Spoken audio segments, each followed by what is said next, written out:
future, shattered dreams, end of times ain't what it seems. Hello, friends. It's Sam Chaney reporting for Weaponized News. Today, April 27th, 2026. Thank you for joining us on this Monday edition of Weaponized News.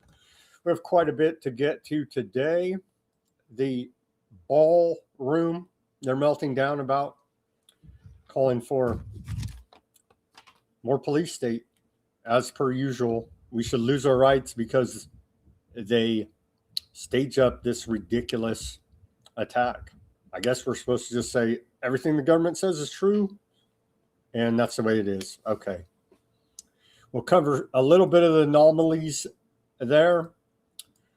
The alleged attack over the weekend on Trump. We must have the ballroom, you see. What is a headline out of NBC News? It says false flag conspiracy theories swirl around White House correspondents' dinner attack. We'll take a look at this. And why does no one believe the lying criminal government or media? I don't know. It's been exposed again here by old Elon Musk's baby mama. Because you know why nobody trusts them? Because it's been exposed, and it's obvious when there's a unified effort to social engineer a narrative, and it's tired and old already, and people are fed up with it. With the clown influencers out there on the internet run these coordinated campaigns. They don't care about jack shit except for getting paid. They're fake actors and frauds and doing a disservice to the public at this point, you see, because they social engineer whatever agenda they're paid to social engineer. Same as all these scientific studies, you see. Same routine here now. They're paid by whoever's, you'll get the results according to whoever's paying for the study. You'll get the results according to whoever's paying for the clown influencers to lie to you on the internet, you see. We'll cover that. Oh, we're still in Iran war. That Trump now acts, they want to forget about it. We're still in Iran war. We're on day 59 here. Jimmy Savile's best friend for life, the King of England, King Charles, Mr. Sausage Fingers, is visiting Trump today. We'll cover that a little bit. And what's up with their occult beehive symbolism? We're going to take a look at that. We got economic news. We have MAGA news, public health news, as they're trying to, well, it's going to the Supreme Court, the Glyphosate, as Trump administration defends Glyphosate for national security reasons. Trump administration lawyers are arguing for Bayer Monsanto, IG Farben at the Supreme Court. How wonderful it is for them to poison us. So take a look at that. Other geopolitical news. Quite a bit of geopolitical news. Oh, the genocide in Gaza continues. The ethnic cleansing program in Lebanon continues. We'll cover all of that and much more. The horrific details there. Thank you for joining us on this Monday edition of Weaponized News. Let's take a look here quickly. Yeah, shout out to the chat. Shout out to Karen. Shout out to Mac. I want to remind everybody, Fat Bob got his account banned from X. So Fat Bob's having real problems out there on the X to even communicate. He ruffled somebody's feathers the wrong way, apparently. So if you're trying to get a hold of Fat Bob on the X, I don't know, message me and I'll relay the message to him, I guess. I don't know what else to do, Fat Bob. So that's going on as well. The censorship of people just asking questions, saying, "Hey, look, this looks like something." You know what I mean? But apparently Fat Bob ruffled somebody's feathers the wrong way there on the X.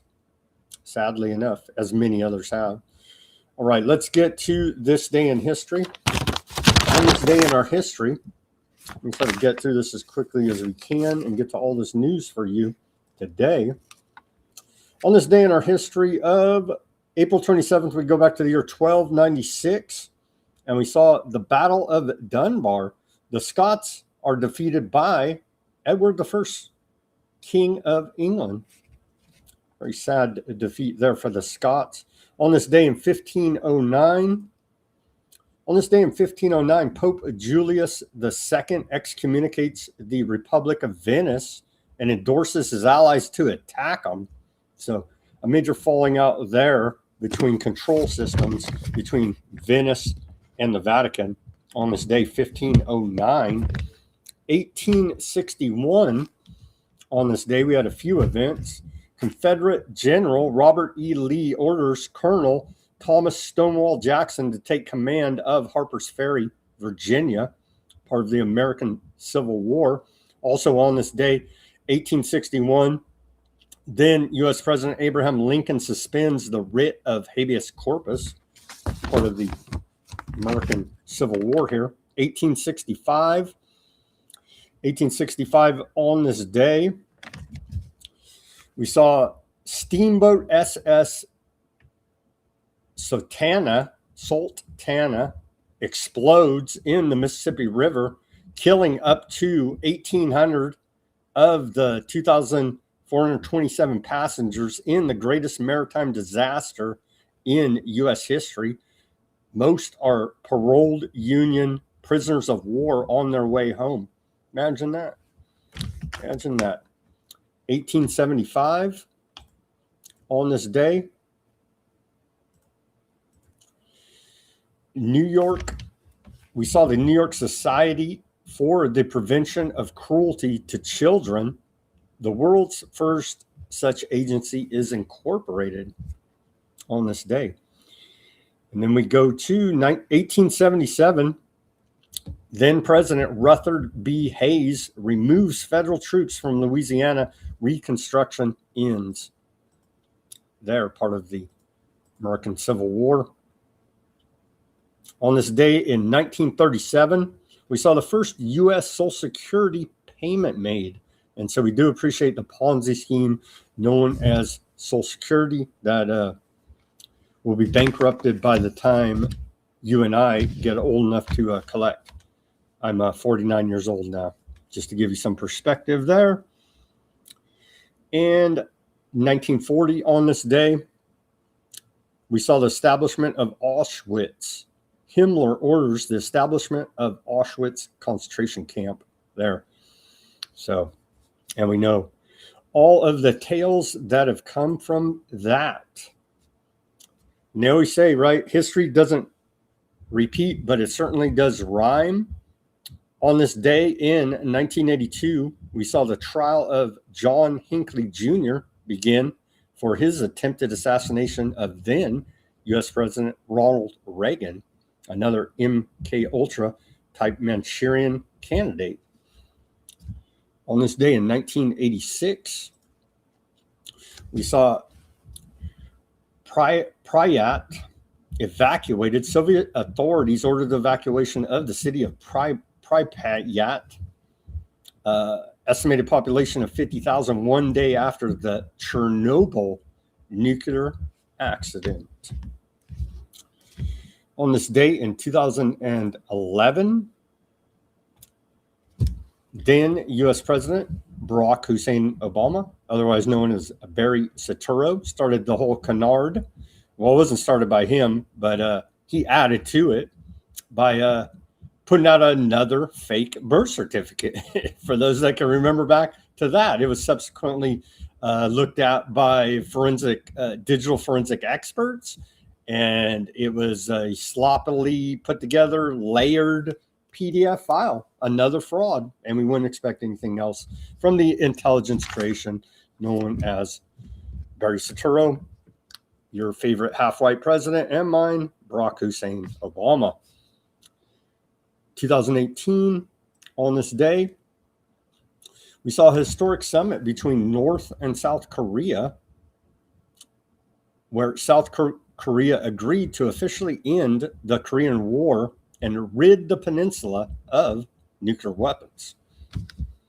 And on this day in 2020, you go back to the bat times.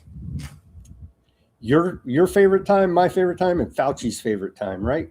The bat times. 2020, on this day, we saw global confirmed cases of the bat problem pass 3 million. Again, look up PCR test and Carrie Mullis for more details on that, with the total death toll at 205,000.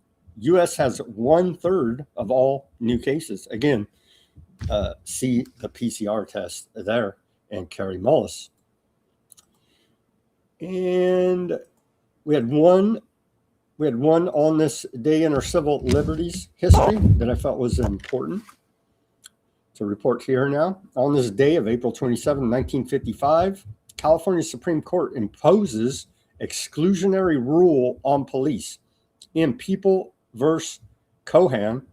Decided on this day, the California Supreme Court upheld the principle of the exclusionary rule, which held that evidence obtained through an unreasonable search and seizure cannot be used against a defendant in court. The U.S. Supreme Court had imposed the exclusionary rule in federal criminal cases in Weeks versus United States, decided February 24th, 1914. The Supreme Court did not apply the rule to state or local police under the 4th and 14th Amendments until the famous case of Mapp versus Ohio, decided on June 19th, 1961. The Cohan decision so outraged Jack Webb, creator and star of the popular television drama Dragnet, that he devoted an entire Dragnet episode, January 19th, 1956, to an attack on the exclusionary rule, making the argument that it turned criminals loose on society. The Mapp decision also outraged police and conservative ideologues nationwide who made the same argument that Webb made and who launched a decades-long campaign against the exclusionary rule. In decades since 1961, the Supreme Court has created a number of exceptions to the rule, but has never overturned the Mapp decision. Well, I got news for all you big police state fans. Criminals run the government, and you're propping up the organized crime syndicate running the world's contraband and illegal activities known as your federal government. So good job, clown world. Good job. Good job there. All right. Here's our segue to the news. And I couldn't find, well, trying to do this series, I'm going to have to do it myself, apparently, because I couldn't find number 3 and 4 posted by Sandy Adams. So we did 1 and 2. We did 4 and 5, but I couldn't find 3 and 4. So anyway, I'm going to circle back and I'm going to do 3 and 4 of the Goals for Sustainable Development, UN Agenda 2030. I'm going to circle back and have to do those on my own here, but we're going to look at her take on it here. Again, Sandy Adams, number 7 and 8 of the UN Goals for Sustainable Development, part of UN Agenda 2030, the agenda for one world government. And we're still on that path, make no mistake about it. So first, affordable and clean energy. Affordable and clean energy. Right here, affordable and clean energy. Renewable energy falls short. Renewable systems are intermittent, heavily subsidized and dependent on global supply chains for rare minerals. Solar and wind have significant land use impacts which disrupt ecosystems and rural landscapes. All electric grid creates a dependency that would fail if there was a major failure in the grid. No autonomy of power, making true affordability and energy security questionable, to say the least. And then number 8, decent work and economic growth. eliminates traditional industries while funneling labor into ESG compliant monitored sectors. This causes job displacement, skills mismatches, younger people struggling to enter stable employment, reflected in the NEET levels, a generation not in education, employment, or training, increased dependency on compliance heavy sectors rather than broad-based skills job creation. And I would add to old number 7 here, they're affordable and clean energy. They put a bunch of alternative breakthrough energy on the shelf, and they refuse to allow it to disrupt the status quo Rockefeller oil oligarchy. I'd like to add that as well. And again, we're going to circle back and I'll give my own take on number 3 and 4 as we go through the UN goals for sustainable development. They kind of told us, I wonder why people were questioning the whole White House Correspondents' Dinner charade. I wonder. To rumble, is he not? He is ready to rumble. I will tell you, this speech tonight will be classic Donald J. Trump. It'll be funny. It'll be entertaining. There will be some shots fired tonight in the room. So everyone should tune in. It's going to be really great. There'll be some shots fired there as they continue to attempt to cast their dark occultic spells on the general populace and trick us. Well, I got news for them. It's failing here now. It's failing, but they will continue. Here's Jimmy Savile's best friend, King Charles of England, with his official state visit to America.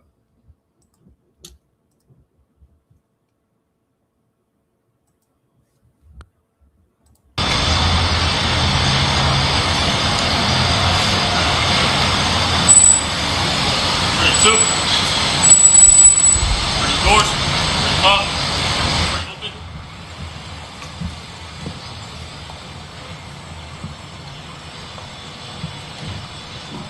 Doors ready closed. Ready shut. Ready face. Forward march.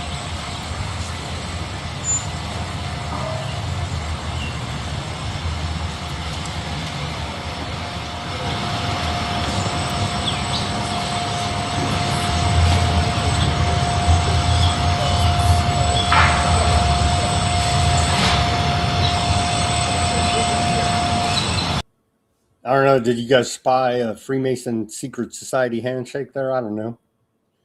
But what we do know is that if Trump was the real dude, like they portrayed him as, Mr. Reformer, Mr. America, then he'd be calling out the king of England there as Jimmy Savile's best friend and child abuser, but he doesn't because they're all in the same club. Sorry to report to you here now. They're doing this occult thing with the beehive going on here. Here they are walking. Here they are walking to see the garden. Isn't it wonderful?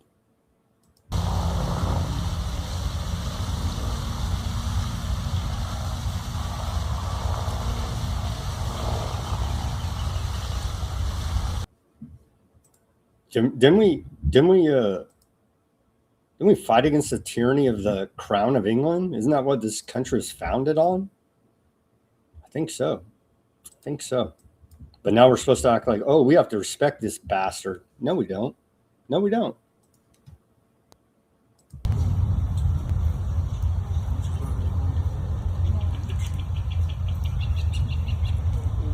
They're visiting the beehive. That's the beehive right here. The beehive carries rich layers of occult, esoteric symbolism across ancient traditions, Freemasonry, alchemy, and Hermetic philosophy, right? And so they go through the details here, all the different occult symbolism here, talking about they're the queen, right? And It's part of the collective hive mind. And they're dark occultists casting spells upon the general populace, and they have everybody duped into following along with their rule. To sum it up for you, they go into details here. Yeah, it's Freemasonry uses the beehive. Alchemy uses the beehive. Collective consciousness, quote, hive mind, is implied there. Honey pot trap also implied there as well. And so they're trying to do their dark occult symbolism, spell casting. It's just simply falling flat here now, except for the hardcore brainwashed out there. Sorry to report. Yeah, here it is. So there you go. There you go. Best friends. This guy had his own key. It's alleged. This guy had his own key to the royal palace, right, where he could just sneak in the back door, and he would go around. For those not familiar with Jimmy Savile, it's public that he was into necromancy and abusing crippled and sick kids. Like, it doesn't get any sicker than this dude. Famous DJ out of the UK. Very underreported here in America, but believe it, because that's all come out public, that he was literally raping sick kids, raping dead kids, amongst his other crimes there. Literally best friends with King Charles. Author also, don't forget, King Charles kicked off the Great Reset during the Bat times. Let's not ever forget about that as well. And so if Trump was any kind of real American leader, he'd be calling all this out to these guys' face, doing a giant press conference, all this, and saying, no, no, no. But we don't see any of that because Trump's part of the conspiracy for dark occultist, satanic one world government. You better believe it. There you go. This Camille Sharaf, a great Arab cartoonist here. There you go. There you go. There you go. Pretty much nailed it right there. Well, according to the Justice Department, who's still violating the Epstein Files Transparency Act, we're on like day 137, I believe, today. But they're going to get these left-wing assassins, let me tell you. They're going to get them. And it's all the Democrats. It's the rhetoric in the media. Well, here's the alleged weapons that were found.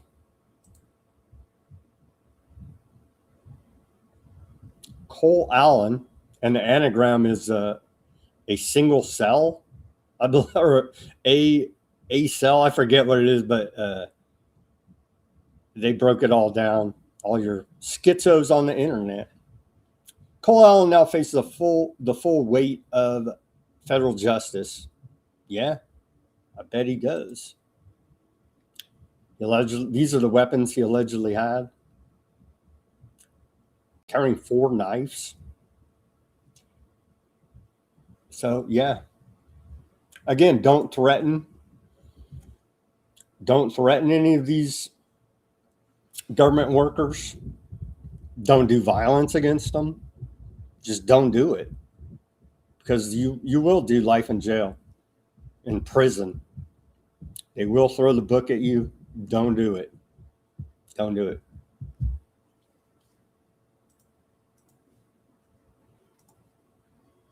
Here's Todd Blanche. Here's Todd Blanche, acting attorney general, still covering up the Epstein files. I want to make this clear.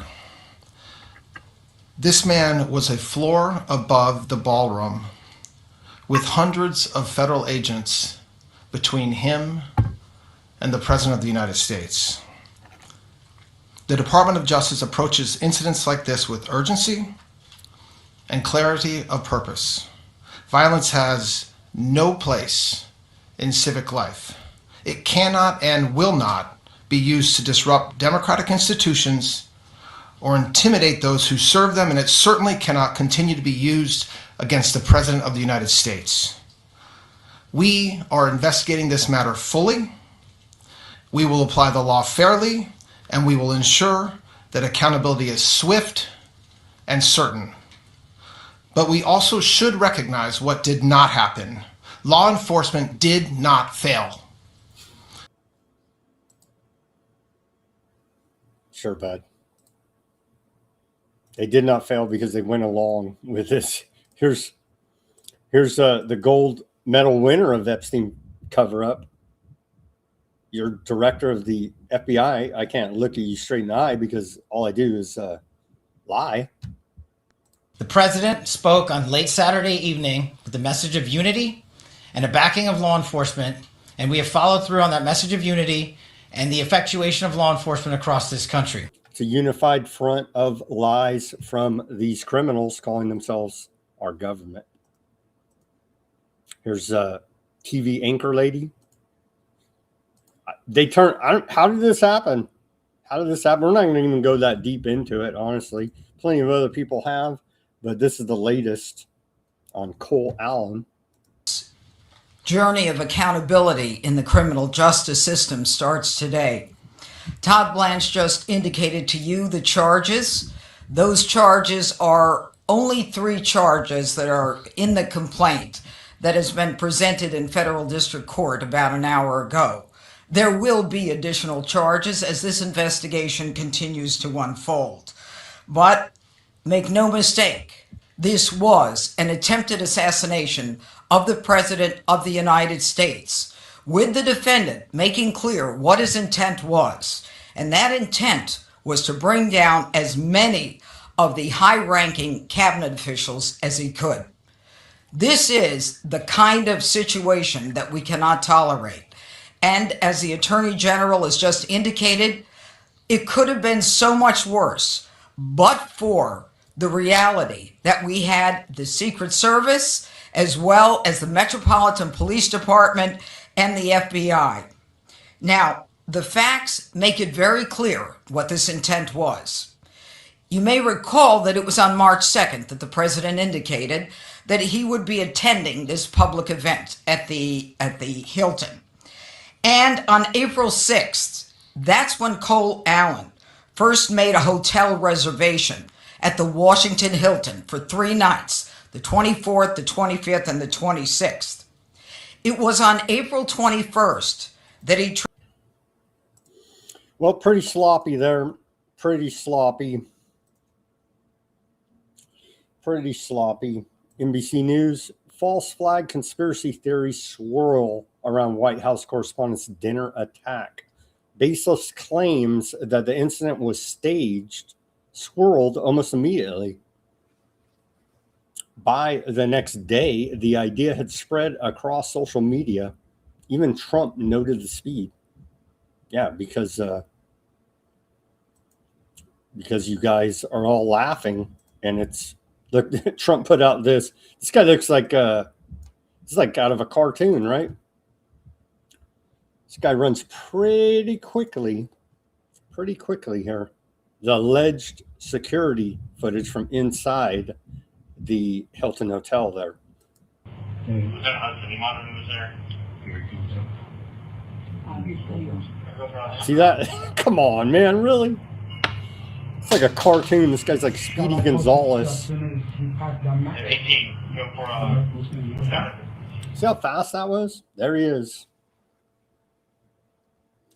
There he is. Was that Hudson? Imani was there. Just again here. See how fast he runs here? Boom! Seriously. And they put that out Trump put that out quick, right? Quick. And what's it all about? The ballroom. There's a unified push here for the ballroom. Are they who knows what they're building into there? Underground bunkers. They rolled out the Golden Dome today. That is your Department of War We'll get to that coverage. Trump said, what happened last night is exactly the reason that our great military, Secret Service, law enforcement, and for different reasons, every president for the last 150 years have been demanding that a large, safe, and secure ballroom be built on the grounds of the White House. And so all this is a big distraction as well, I believe. There's something up. They're obsessed with the BAAL room here now for some reason. We know they're going to, what are they going to do? Do the trafficking directly underneath the White House? Maybe.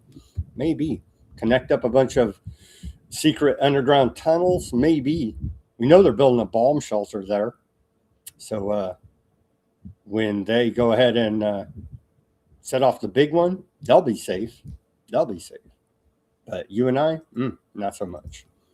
And there's an argument out there on the internet now that I saw a few people posting. They say the real war, the hidden war, is between schizos and psychopaths, because the schizos are sussing out the psychopaths, and that's the real war. Take it for what it is. Who's this Dimitri Revolt dude? I think this guy's Italian. Anyway, it's a pretty slick little video he put out, and then we'll continue.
They want everybody going down all these rabbit holes.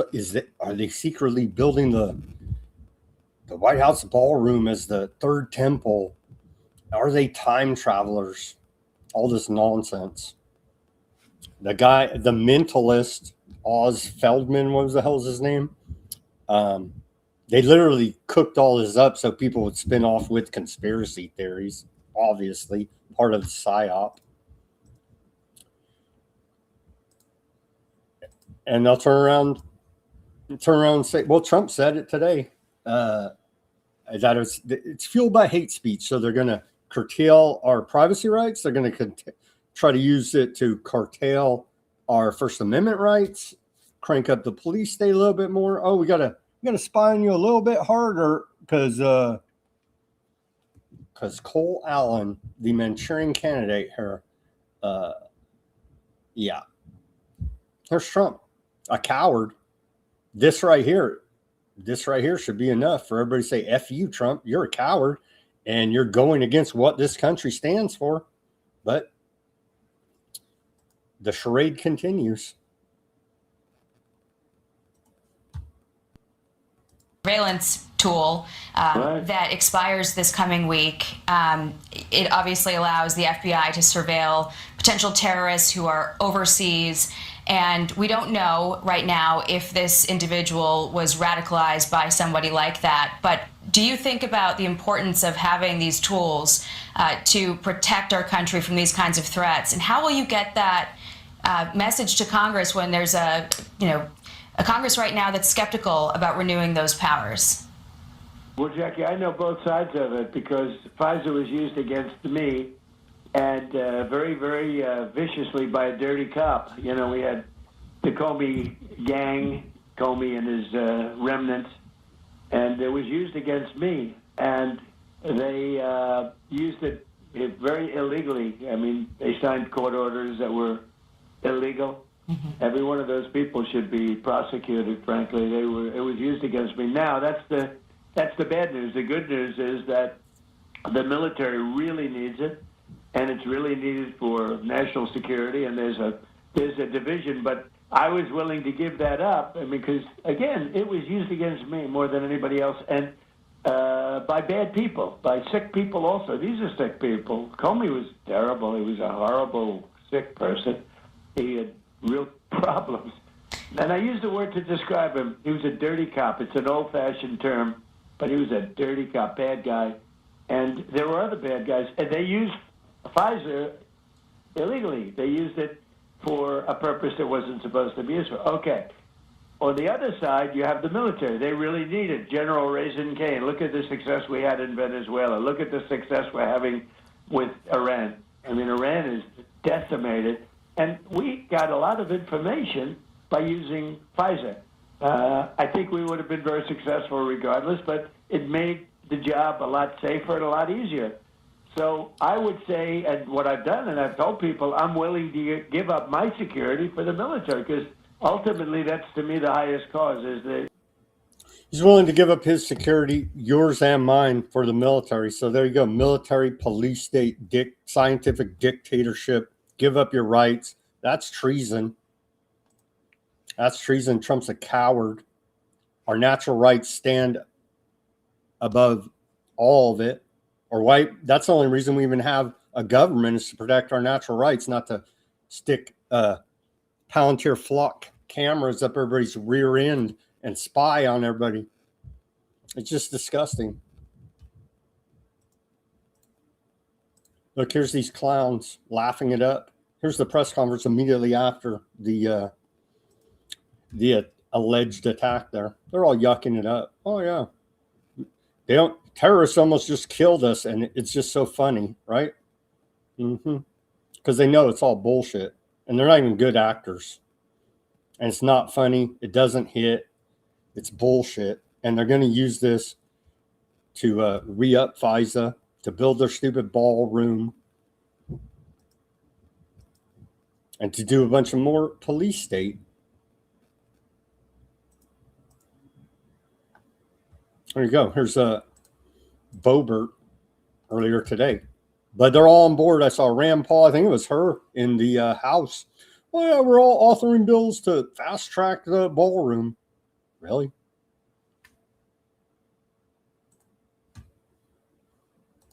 They're scanning our faces in public places, at protests, even at our children's schools. The government is building secret databases they can go through anytime that they feel like it. They're blanketing our neighborhoods with flock cameras, and every single one of you should be saying, "What the flock?" I mean, this is an absolute egregious reach on our Fourth Amendment rights. They're creating a digital footprint of your entire life without a single warrant or even probable cause. Your morning commute to work, it's tracked. Dropping off your kids at their soccer practice, that's logged. Visiting a church or a gun range, recorded forever in a government accessible database. They're scanning our faces in public places. Yeah, it's worth it for our military.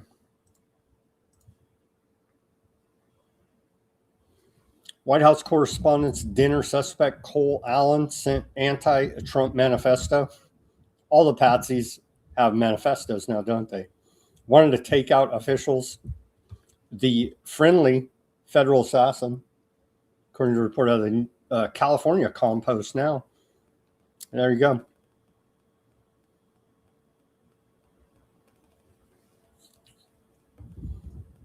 Accused White House Correspondents' Dinner gunman Cole Allen sent a chilling anti-Trump manifesto to his family just before opening fire, calling himself the friendly federal assassin and revealing he was hell-bent on killing Trump administration officials.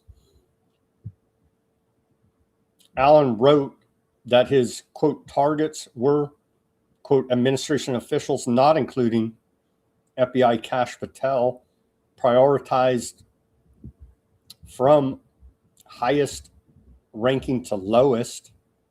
The unhinged message went out about 10 minutes before the shooting Saturday night. 2 U.S. officials said, "I am no longer willing to permit a pedophile, rapist, and traitor to coat my hands with his crimes," Allen wrote, apparently referring to President Trump. "In order to minimize casualties, I will also be using buckshot rather than slugs, less penetration through walls," he wrote, before disturbingly admitting he was willing to kill everyone in the room if it meant getting to his targets. "I would still go through most everyone here to get to the targets if it were absolutely necessary, on the basis that most people chose to attend a speech by a pedophile, rapist, and traitor and are thus complicit, but I really hope it doesn't come to that." And they got him right there, the alleged shooter. And he allegedly shot a Secret Service agent, but Trump said he had a bulletproof vest and was perfectly fine, if we can believe any of this.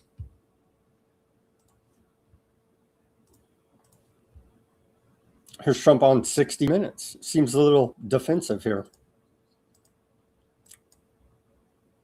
ZBS News, better believe it, all part of it. The so-called manifesto is a stunning thing to read, Mr. President. He appears to reference a motive in it. He writes this, quote, "Administration officials, they are targets." And he also wrote this: "I am no longer willing to permit a pedophile, rapist, and traitor to coat my hands with his crimes." What's your reaction to that? Well, I was waiting for you to read that because I knew you would, because you're horrible people. Horrible people. Yeah, he did write that. Everybody else is horrible, but Trump did the ritualistic murder, sacrifice to kick off the Iran war, killing those 160 some odd schoolgirls. We could all remember that. I'm not a rapist. I didn't rape anybody.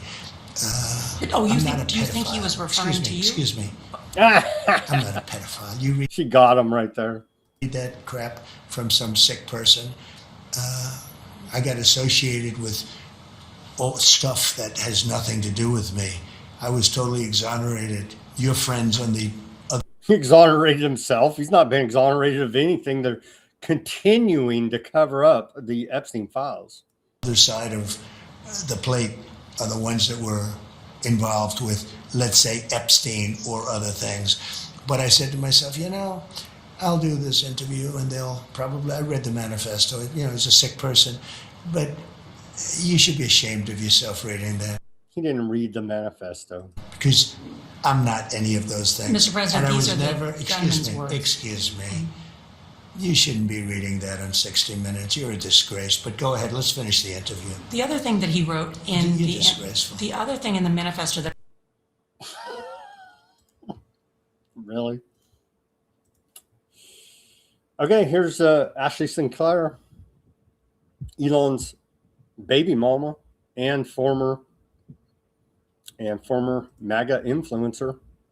She's been blowing the whistle, exposing it, and here she is one more time. Everything in MAGA is fake, staged, and coordinated. You don't say. So last week, I told you guys that all of MAGA is paid and they coordinate their messaging in lockstep via group chats. And what do you know? All of these people came to the conclusion that after they saw what happened at the White House Correspondents' Dinner, their first thought was all independently, Trump needs his ballroom. The statistical likelihood of this happening in a vacuum, if we are to stipulate that these people are not coordinated, the statistical likelihood of this happening, that they all came to the same conclusion, not probable, okay?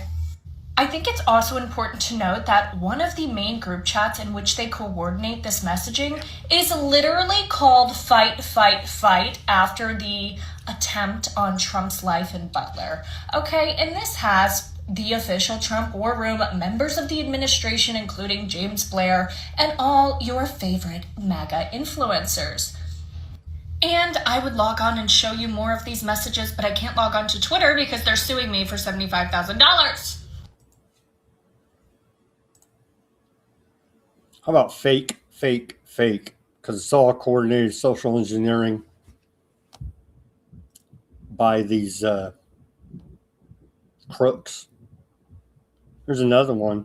I don't even think this was included there, but Pam Bondi, who's violating subpoena to testify before the House Oversight Committee.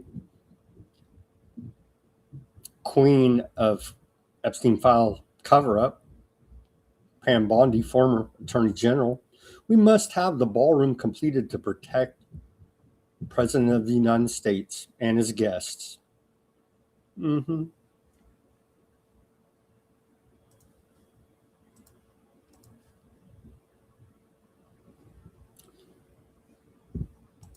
don't even have the meme. Do we have the meme? Trump saying, I had the meme. Trump's calling it hate speech. Let me pull that one up quickly here if I can. I can get this computer going. I don't know what happened to it. I had it, but you can see hate speech here mentioned by Trump. It's already made up. There is no such thing as hate speech, but they're going to go after our First Amendment here again, as they say, oh, we're not weaponizing the government against you. Yeah, they are. And they're using these fake events to do it. Here it is.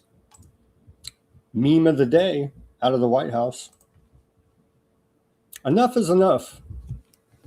I do think that the hate speech of the Democrats is very dangerous. I really think it's dangerous for the country. And he's like the most divisive figure the country's ever known, the most hateful con man this country's ever known on this level. And so they're going to go after our First Amendment here now, too. Better believe it. Well, hate speech.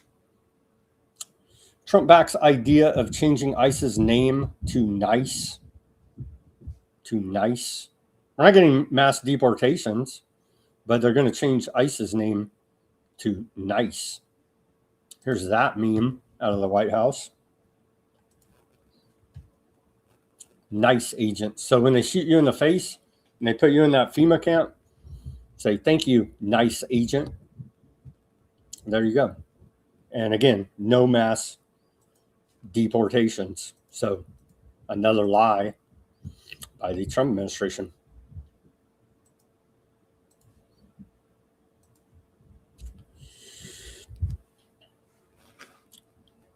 Case in point, Melania Trump. Kimmel's hateful and violent rhetoric, Jimmy Kimmel, right, is intended to divide our country. His monologue about my family isn't comedy. His words are corrosive and deepens the political sickness within America. People like Jimmy Kimmel shouldn't have the opportunity to enter our homes each evening to spread hate. It's your choice. Turn that dial. Turn it off. A coward Kimmel hides behind ABC because he knows the network will keep running cover to protect him. Enough is enough. It is time for ABC to take a stand. How many times will ABC's leadership enable Kimmel's atrocious behavior at the expense of our community? So calling for a comedian there on late night television to be fired. So an attack on the First Amendment. And yeah, Kimmel's garbage, but he still has the First Amendment, and it's your choice if you want to listen to the garbage he says or not. Reminder to everybody, again, this is significant. The State Department Let's read it again here now for everybody out there. If you missed it, Operation Epstein Fury, Epic Fury and international law.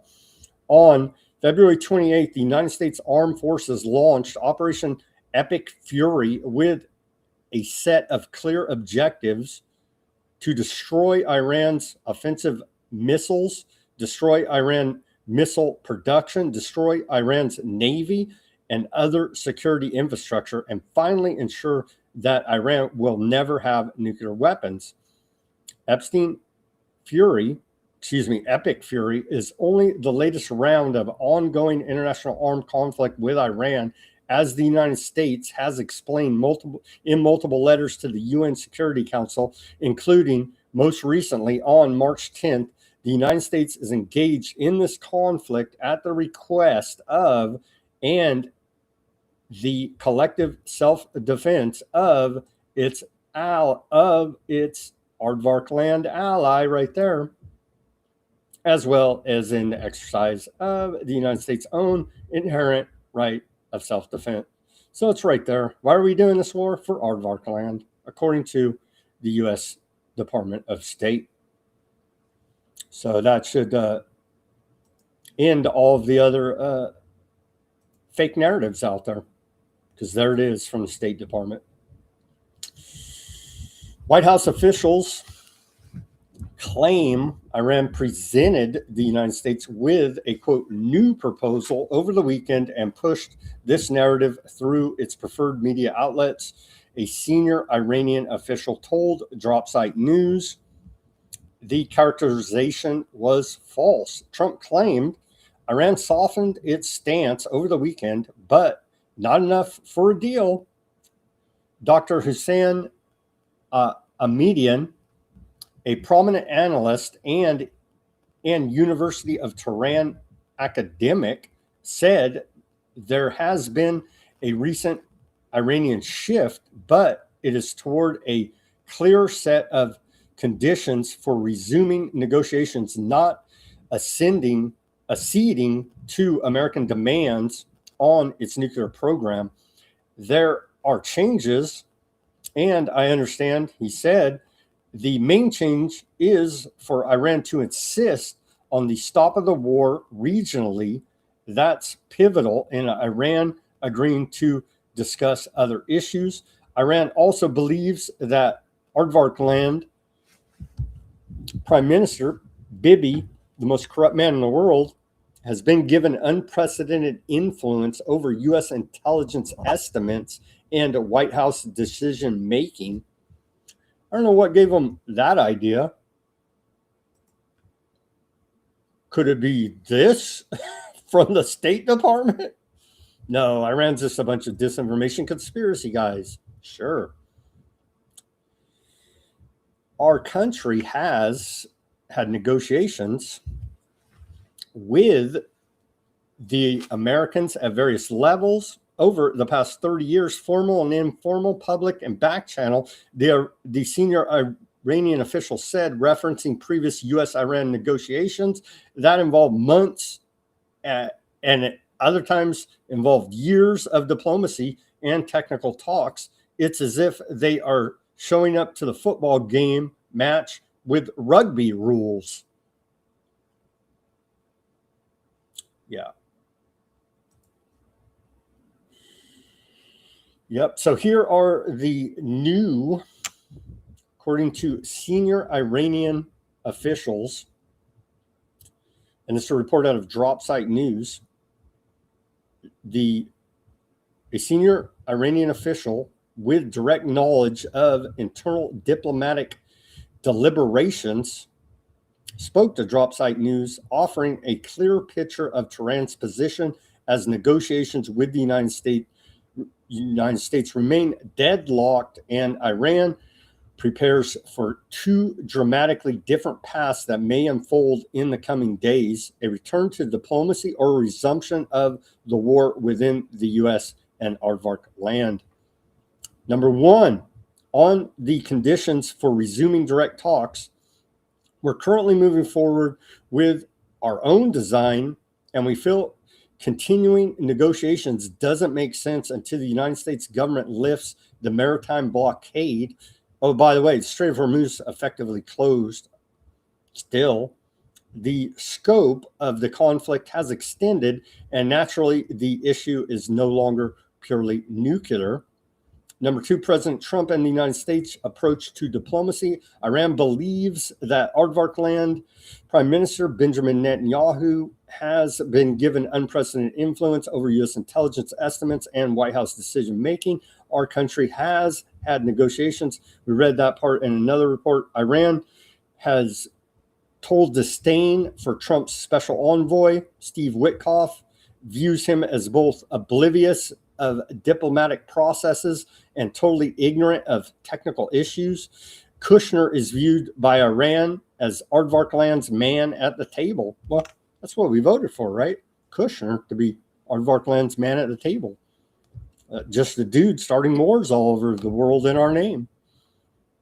Iran, the senior official said, does not see any reason to deal with these two without a figure like Mr. Technocracy, Vice President, J.D. Vance, President. On what Argachai conveyed to Pakistani mediators, Argachai is their foreign minister, we explained our technical position to the Pakistani side regarding the nuclear issue. Solutions that we had previously proposed were raised again so that we could reach a shared understanding with them. Our remarks were not directed at the Americans, given that these are bilateral discussions. We believe that the intermediaries themselves should also be technically briefed on the proposals on what a serious U.S. negotiating posture would require. Iran has given no public indication it would alter its position opposing a transfer of its enriched uranium, but has also maintained it is willing to resolve the issue as part of a comprehensive settlement with the United States. These issues on the ground have clear and practical solutions, and we have always examine them in meaningful negotiations. Any serious negotiation on the American side must involve a large team, including experts and multiple government departments, so that they can properly understand the process. A meaningful agreement that covers the various cross-sectoral dimensions on their side. Why not just, do a deal with the Aardvark land man, Kushner? That's a, con man extraordinaire. Damn Iranian terrorists. Continuing on whether Trump can deliver a deal, our assessment is that we do not see Trump as capable of shaping the agreement. Our take is that they basically decided to keep the war going until there's a regime change, which the official predicted would continue to fail. So no negotiations, essentially. And many out of Germany said they did not see this coming. German Chancellor Merz said Iran is humiliating the United States. Merz offered an unusually blunt rebuke of the U.S. strategy today, saying Iran's leadership is humiliating Washington, drawing American envoys to Islamabad and sending them home empty-handed. We reported on Friday, right? They said, we're not going to this meeting. You guys are crazy. And then there goes Mr. Kushner, Aardvark land man. You know what I mean? The Iranians are obviously very skilled at negotiating, or rather very skillful at not negotiating, letting the Americans travel to Islamabad, then leaving them without any result. They publicly announced they're not going to the meeting. It wasn't a big mystery. An entire nation is being humiliated by the Iranian leadership, especially by these so-called revolutionary guards. Merz said he does not see what exit strategy the U.S. is pursuing, drawing comparisons to past military debacles in Afghanistan and Iraq. Well, we're still killing Iraqis. maybe we can kill some Afghanis too. You know what I mean? And then it won't be an all-in-all loss. He said if he had known the war would drag on this badly, I would have told him even more emphatically, referring to Trump, that he opposed it. Mertz also said the Strait of Hormuz has been at least partially mined and announced that Germany and Europe have offered to send minesweepers to help clear it out. He said the conflict is costing Germany a lot of money, a lot of taxpayer money, and a lot of economic strength. Yeah. All right, we're right at the 1 hour mark, so that timed out pretty good. Let's take our live commercial break now. Thank you to everybody for joining us on this Monday edition of Weaponized News. Give me that like, share, subscribe, push that notification button. We've covered a whole lot of news in the first hour with no commercials. So here's our live commercial break. Everybody go to weaponizednews.com. Get yourself a holograph sticker there, a white background sticker, and a clear sticker. Help support independent reporting and analysis brought to you 5 days a week at Weaponized News. Go to weaponizednews.com/shop.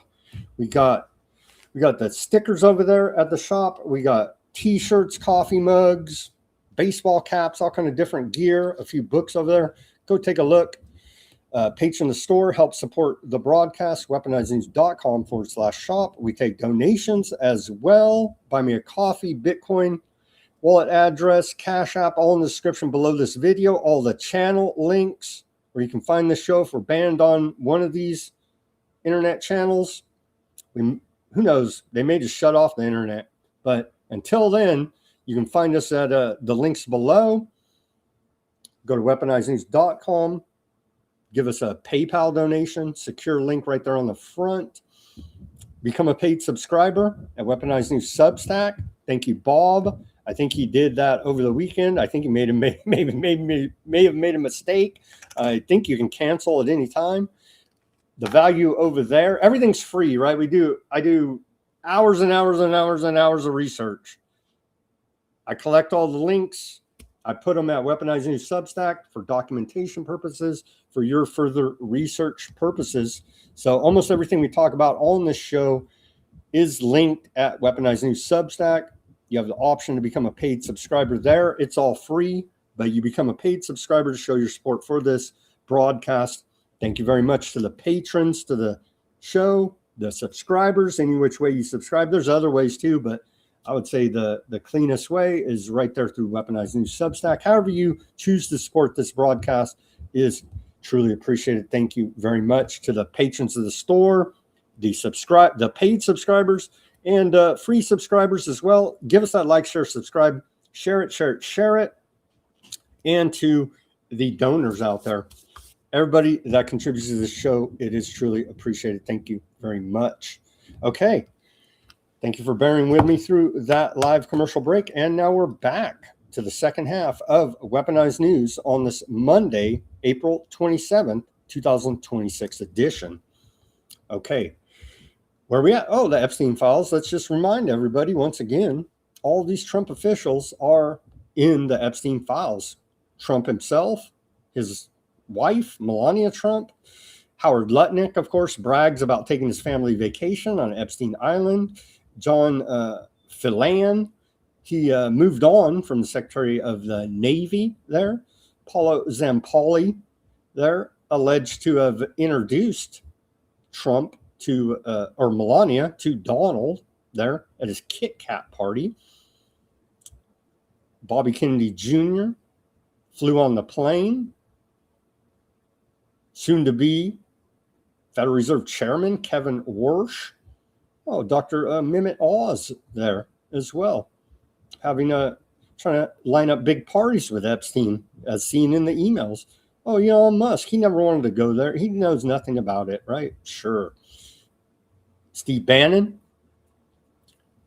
Mr. Remake Epstein's image after he's convicted. Steve Bannon, Alex Acosta, the original prosecutor there in Florida, said And Trump's former labor secretary during his first term said that, hey, I can't go at Epstein hard because he's an intelligence asset.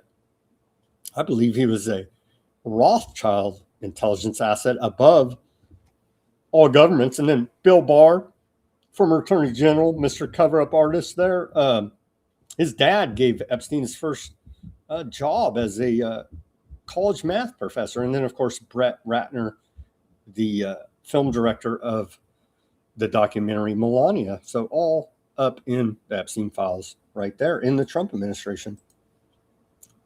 We'll just report on it every day. Multiple young women, or men, excuse me. It's not only women, it's men. Report out of the New York Column Post here. Multiple young men allegedly drugged, raped at Epstein's Zorro Ranch, where super predators roamed. And so this is a new report out today. And it was also multiple young men were allegedly drugged and raped at Jeffrey Epstein's Zorro Ranch, according to an explosive new report, which detailed harrowing accusations from murder to baby snatched from mothers at the pedophile's New Mexico House of Horrors. A man actually claims that he met Jeffrey Epstein and was brought to the ranch. He was drugged. He describes in detail a scene in which multiple young men were raped at the ranch in front of him after he was drugged.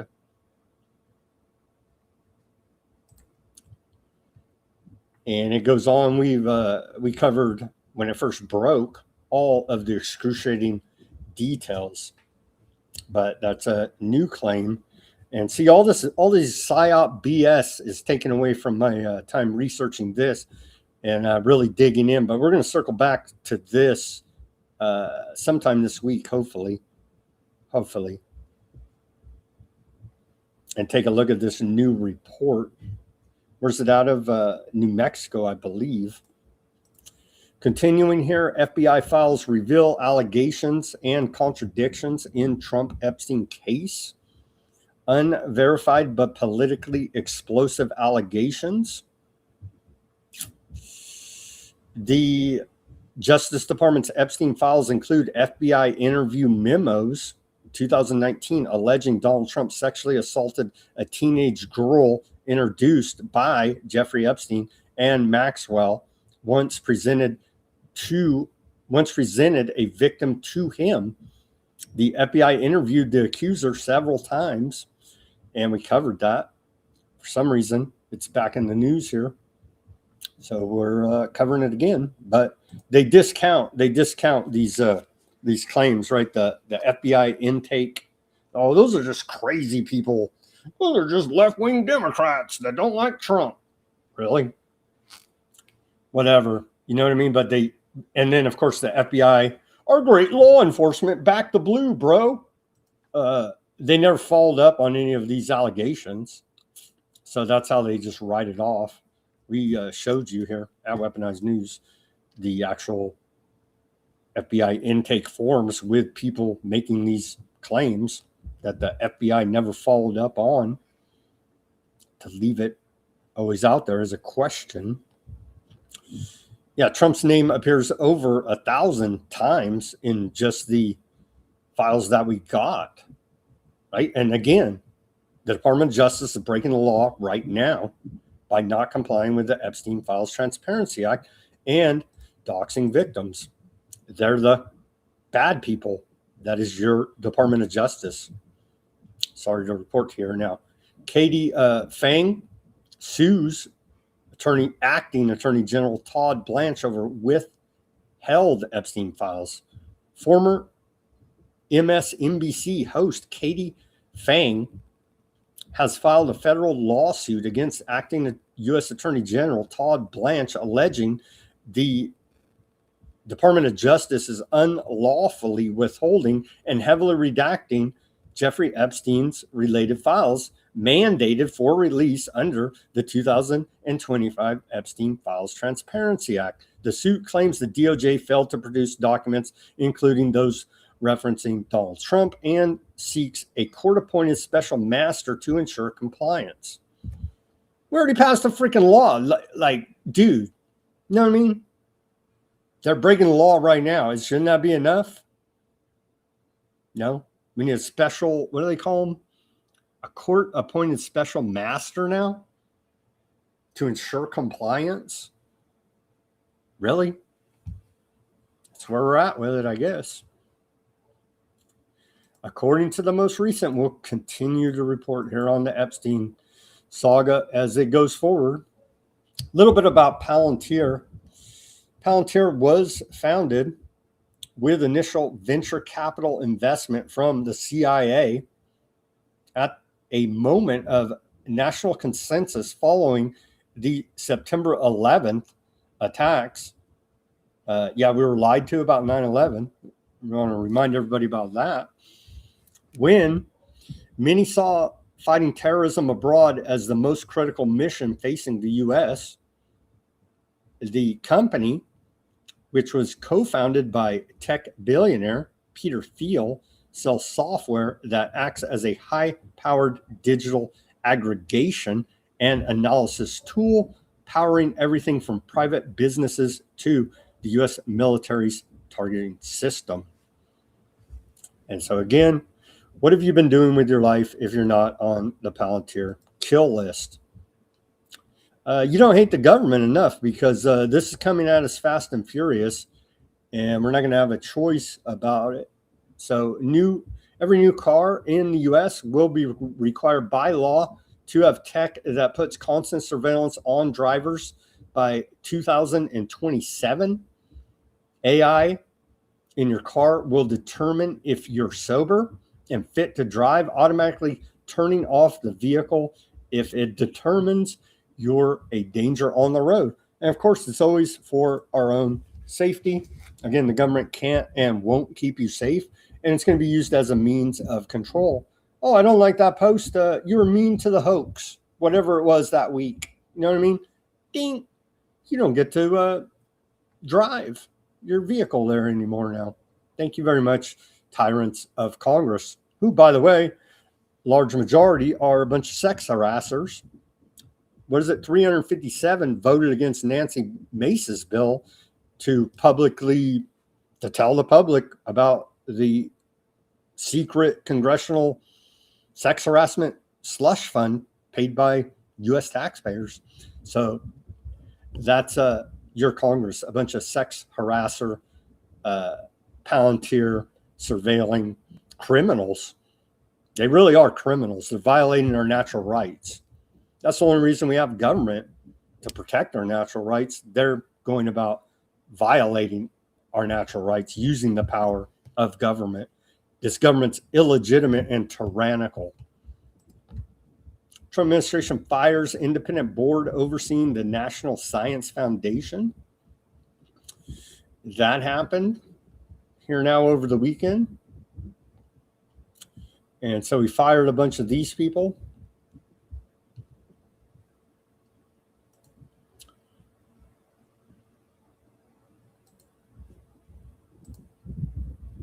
Maha maxing. Again, this is a meme of the day from, I didn't even look on it today because I'm so disgusted about the Glyphosate issue here now.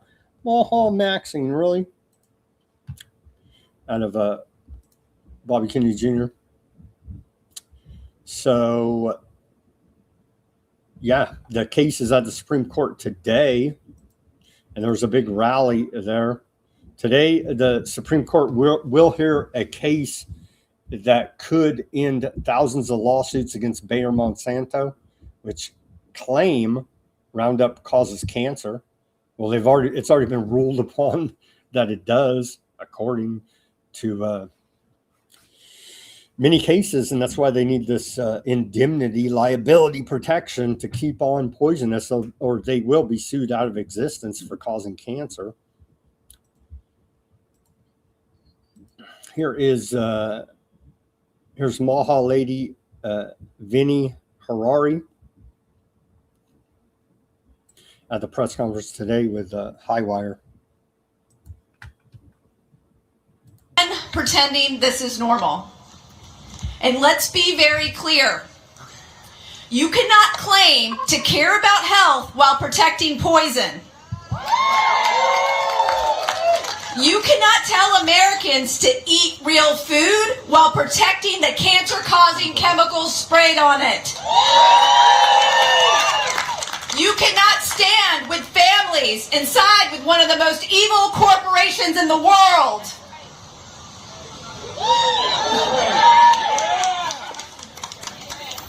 Let's be honest. We wouldn't be here right now if President Trump didn't sign that executive order. We wouldn't be here right now if they weren't inside this building arguing on Monsanto's behalf. We wouldn't be here right now if they didn't submit that amicus brief and that recommendation to the Supreme Court to look at this case when they've lost all over this country. You cannot stand with families and do that. We would not be here right now if Monsanto Bayer wasn't pushing legal shields through every branch of government, including the Farm Bill today at Congress. They made this their moment, now we make it ours. Genetic roulette. We've been knowing this a long time. Everybody should check out Genetic Roulette by Jeffrey Smith. This was published in 2007. The documented health risks of genetically engineered foods. We've been knowing this a long friggin' time. All right. And to act anything different is just a flat out lie. And they've already lost many cases. Let's watch this. See how much we can get out of this clip from More Perfect Union about it. Trump EPA says glyphosate is safe. 50 years ago, Monsanto invented something that would change the world forever. Roundup, no root, no weed, no problem. But Roundup was more than just a good weed killer. We've been using the weed killer for decades, but now it's at the center of a $1 billion health scandal. Did Roundup weed killer cause a man to get cancer? There's many diseases that are linked to glyphosate exposure. My doctor, he goes, I think this is all due to Roundup. What made Roundup so effective was the chemical glyphosate, that thanks to Monsanto has become the most popular pesticide in the world, and now one that's linked to cancer. My patients dying just so their shareholders can make a few more bucks, just so their CEO can get a bonus. Despite its links to cancer, Roundup is still a $1 billion business. So how exactly did Monsanto pull this off? There was an intentional effort to deceive that took place over many decades. And now Monsanto has a new owner, a $1 billion pharmaceutical firm. And together, they're working on a way to keep selling Roundup, no matter the cost. This is right out of the tobacco industry playbook from decades ago. And we gotta make sure that politicians don't fall for it again this time.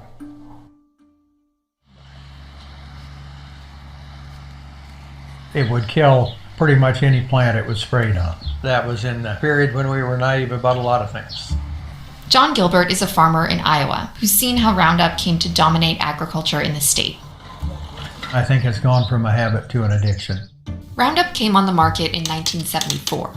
By the 90s, Monsanto had developed something to turn Roundup from a convenient tool to a necessity.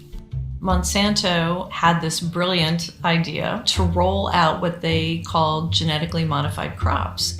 Genetically modified crops were seeds that Monsanto engineered to be resistant to Roundup. So when farmers sprayed their fields, it would kill the weeds, but not their crops.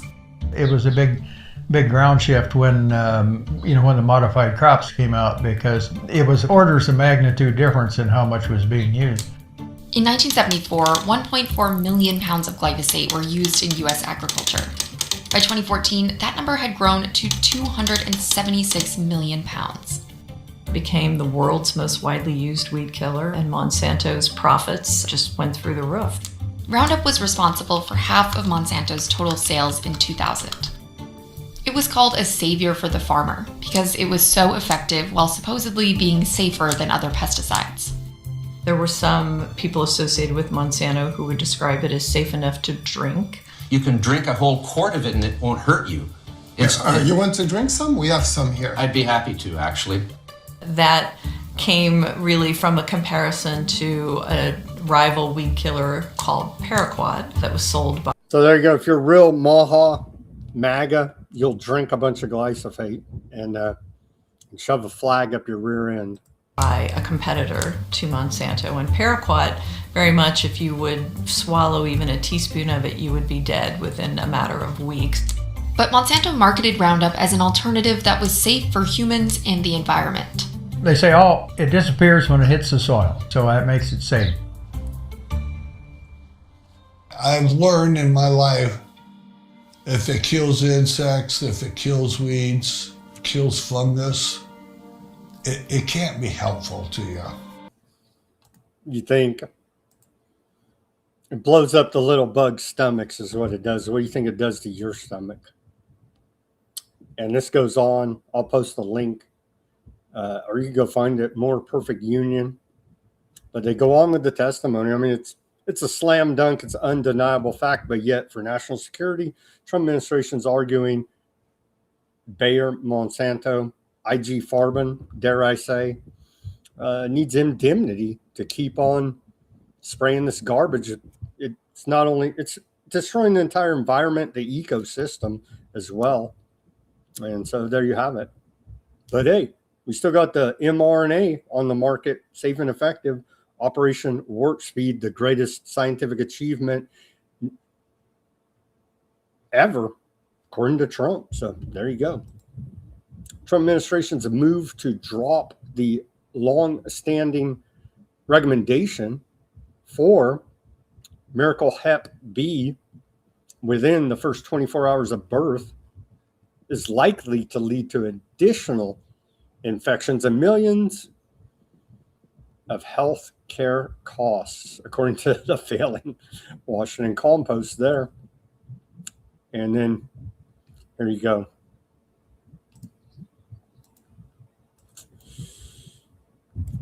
We got the 33 in here. Listen, because we're in all these wars, allegedly, all these different Cold Wars against China. Is now eating our lunch. They got more drugs approved last year. 50% of the drugs that were approved in the world were approved in China. They went from running 3% of clinical trials to running 30%, and Australia is taking about the same amount. We are losing scientists, we're losing our IPs, we're losing physicians, we're losing the best researchers, and we're going to lose our biosecurity. And I only have a few, so what do we need to do? We're doing it right now. We are fast tracking approvals now in our country at record levels. This year, we approved 67 new drugs, 39 all of these are records, 39 medical devices, 91 generic drugs. We are reducing the clinical trials from 2 trials to 1 trial where appropriate. Mm-hmm. We are fast tracking approvals so companies can get them. What happened to Bobby Kennedy Jr.? Was he a sleeper cell the entire time? I don't know. He did a lot of good work. He was the part of the lawyer team to first sue and beat Monsanto for causing non-Hodgkin's lymphoma. So I don't know what's going on. The Epstein files, other blackmail. He's had a sordid life, right? Self-admitted heroin addict, womanizer. So who knows what all dirt they got on old Bobby Kennedy Jr., but he's backing Trump's play to give glyphosate, which he knows damn well is extremely toxic and cancer-causing, to give them indemnity. So selling. Are you buying in, or are they selling us out? That's where we're at here. Talk about fraud. The whole thing was a fraud. The whole bat problem was a fraud. Mr. Fraud Czar, he is a fraud in and of himself. Mr. Technocracy J.D. Vance. Vance Task Force reveals Biden administration quote protected 562,000 BAT loans in $22.2 billion suspected fraud scheme. Well, the whole BAT debacle was a fraud, so there you go. On to the economic section now. College tuition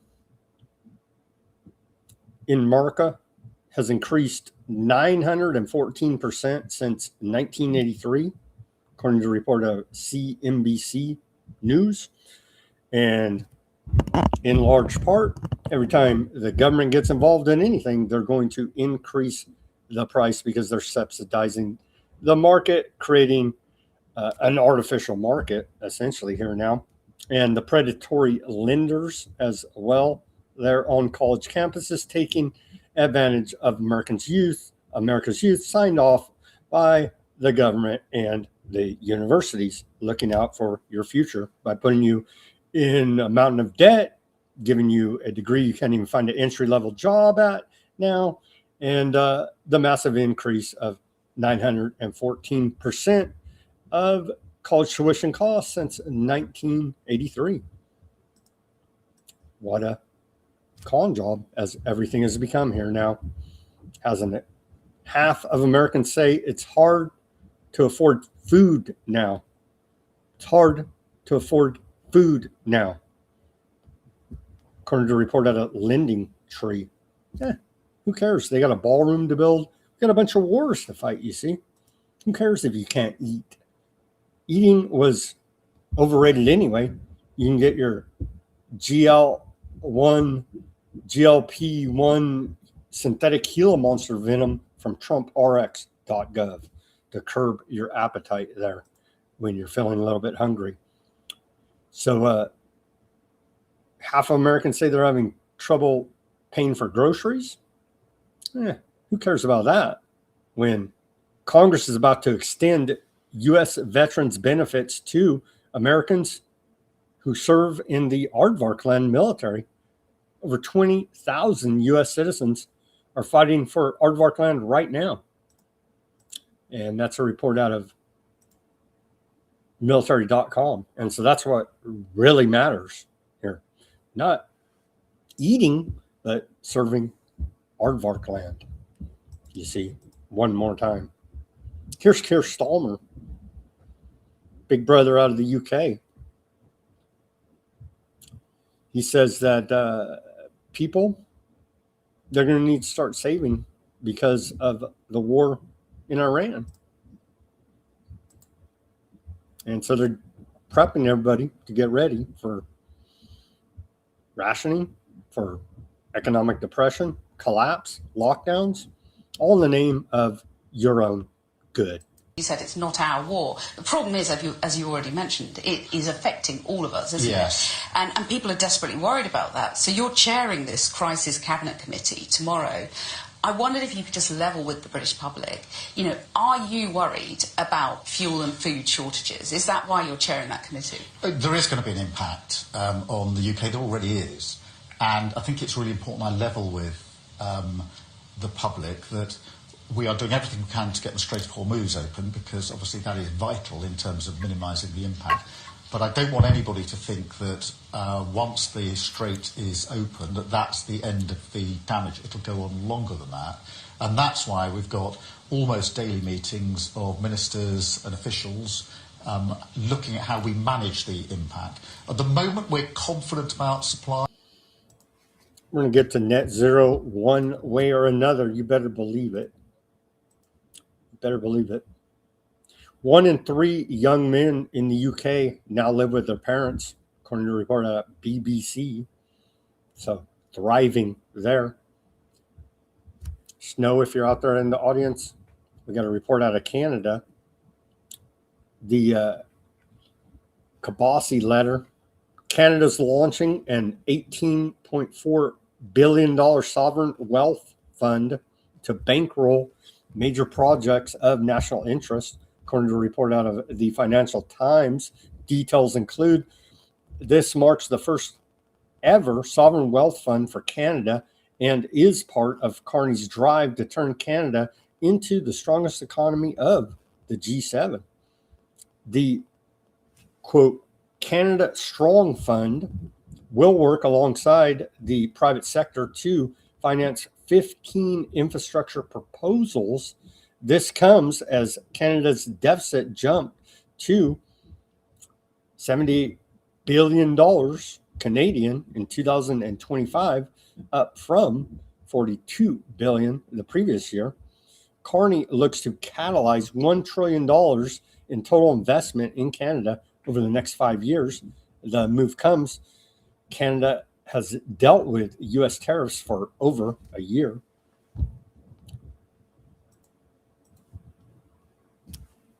I don't know what everybody, you care about eating? Look at the S&P. It's at an all-time high. The S&P 500 is an all-time high. I should be Pam Bondi pounding on the desk. You don't care. Who cares if you can eat? Look at the S&P 500. But people are starving out there. Well, who cares? Look at the S&P 500 circle jerk a big tech technocracy. And who's funding all this? Well, turns out the semiconductor sector is taking over the market. And so isn't that wonderful? You eat a microchip. Oh, you can't afford it. Oh, yeah. Well, you'll be fed into the Soylent Greenest people. No. Semiconductor stocks now represent a record 16.1% of the S&P 500's market cap.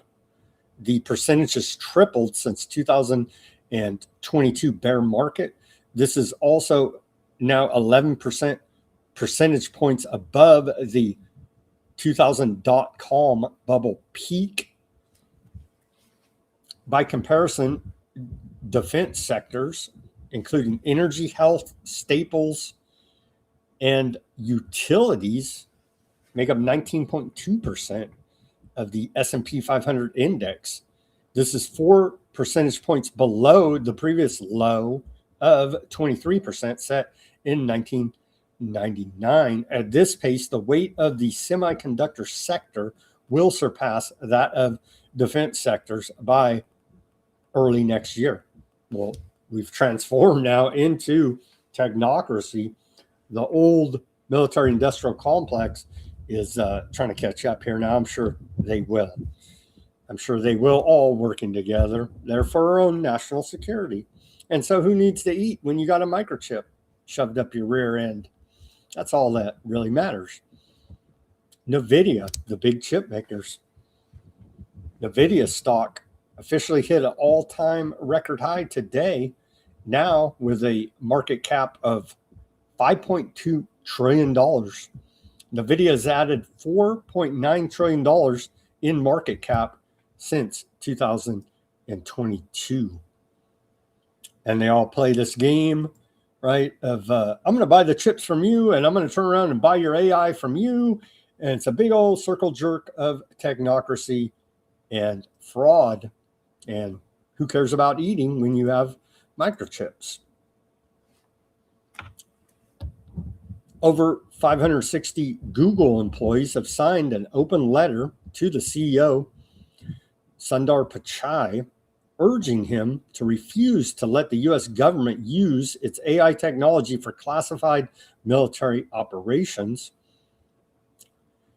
In the letter sent today, the protesting Google employees say, we want to see AI benefit humanity, not being used to inhumane or extremely harmful ways.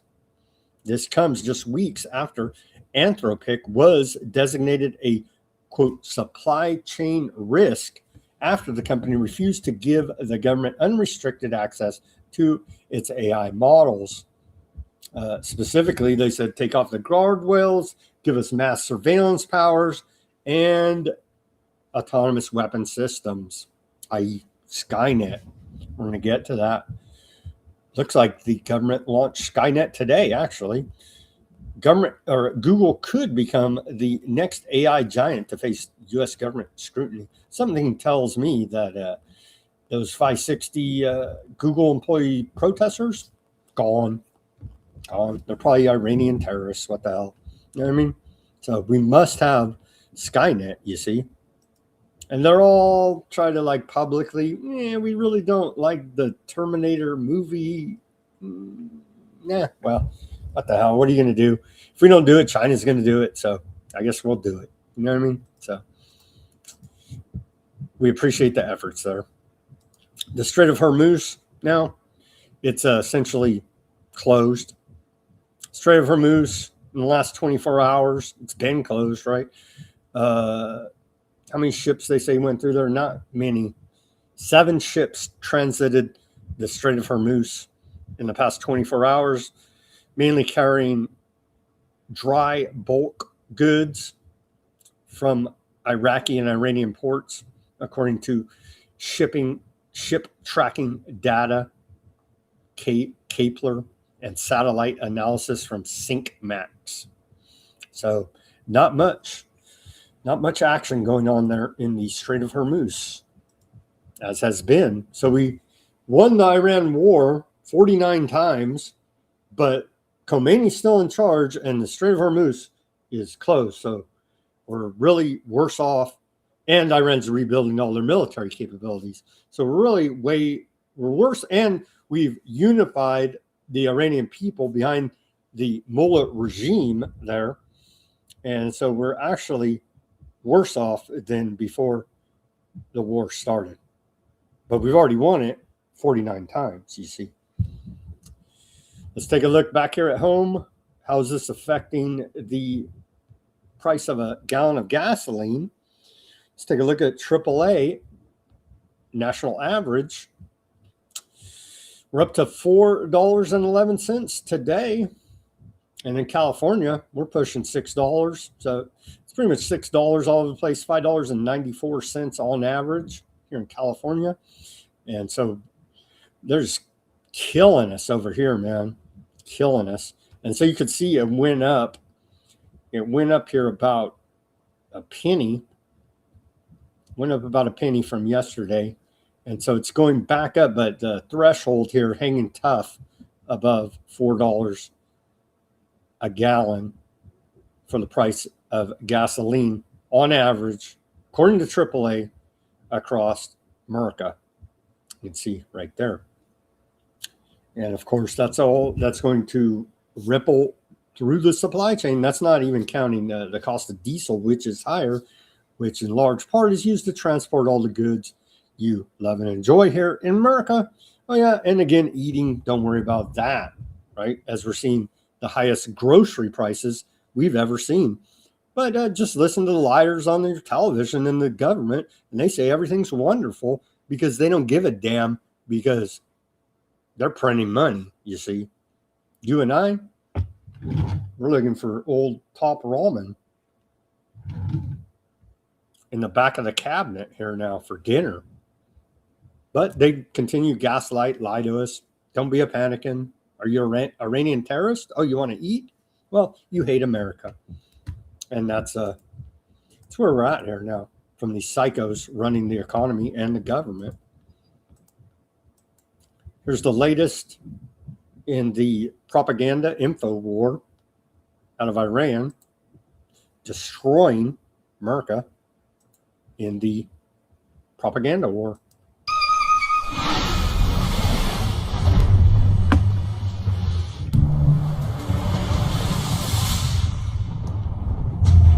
Hey, yeah, check the map, homie. We don't play. Never. Listen. Hey, check the map, homie. We don't play. Never. Listen. Lost in our fog, you call us the pirates. Man, check the mirror, dog. You're the one that's biased. Vultures on the water, fiending for the black gold. Straight freeloaders, doing what you're told. Pulled up with destroyers, flexing like you're on the block. But David with the Persian slingshot put you in a shock spot in Persian speedboats. Swerved out in the night, hit that U-turn, homie. Completely lost the fight. $1 billion toys, but you're running from the cloud. World is asking if the gate is open.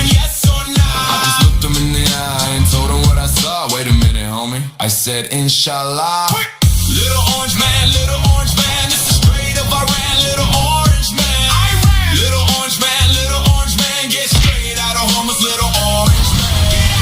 Little orange man, this is straight up Iran, little orange man. Little orange man, get straight out of Homer's little orange man. Twitter finger king, fake ring cap, master with the lies. Always tweeting great success while your whole damn squad cries. Talking smack to the Pope, throwing shade at Spain. But you a guppy out here, hit the Persian rain. Got an eagle made of glass, roasting on the holy sea. Mess with me? What? Ghost real quick, flee. Keep capping on the green, faking every single score. This ain't no country club, this a Persian street war. The Gulf is our hood and we holding the key. Get back on your phone, you get no pass for free. Word is asking if the gate is open. Yes or nah, I just smile at him. I said, Inshallah. Little orange man, this is straight up Iran, little orange man. Little orange man, get straight out of Homer's little orange man. Little orange man, this is straight up Iran, little orange man. Little orange man, get straight out of Homer's little orange man. They keep cranking them out. There's a bunch of them, right? We don't have time to play them all, but that was pretty high quality there. I believe Iran finalizes plan to impose rial tolls, bans, and compensation measures on the Strait of Hormuz. They're trying to charge in their own currency here now. I know, God forbid, terrorists, but they're trying to use their rial there and bypass the world reserve currency, the US dollar there. I know.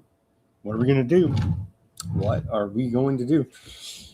Iranian lawmakers are preparing an 11 article motion to regulate future transit through the Strait of Hormuz, requiring ships passing through the strategic waterway to pay tolls in the Iranian currency, rial.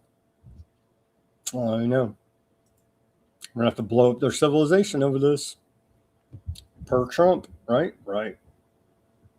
The Gulf Cooperation Council economies are entering what may be the sharpest downturn since the bad times, with several countries now projected to shrink this year due to the war in West Asia. The war's impacts have disrupted global energy markets central to Gulf economies, pushing oil prices significantly higher and causing a major supply shock that some analysts drawing parallels to the 1970s. Because of this, economists downgraded 2026 growth expectations in a poll conducted between April 8th and April 24th, with some economies shifting from projected expansion to contraction. A partial recovery is anticipated next year, in contrast to past periods of rising oil prices, which typically boosted Gulf states heavily dependent on energy exports. The current situation has had the opposite effect. Yeah. War on Iran, and that was out of the cradle. This is another one. This is a culmination of reports out of the cradle. They say here, war on Iran hits PCB supply chain, raising prices for tech industry. The Aardvarkland U.S. war on Iran has disrupted the supply of key raw materials and driven up the cost of printed circuit boards, PCBs, which are used in nearly all electronic devices, according to industry executives reporting out of Reuters. In early April, Iran targeted Saudi Arabia's Jubail petrochemical complex, forcing a shutdown in the production of high purity polyfurylane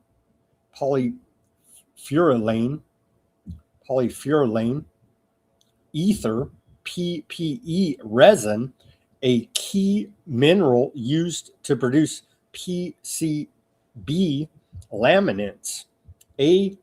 SABIC, responsible for about 70% of the global supply of high purity PPE and operating within the complex on the Gulf Coast, has not yet been able to restart production.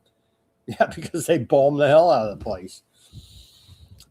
And this is causing prices to rise ever since production went offline due to Iranian retaliatory attacks.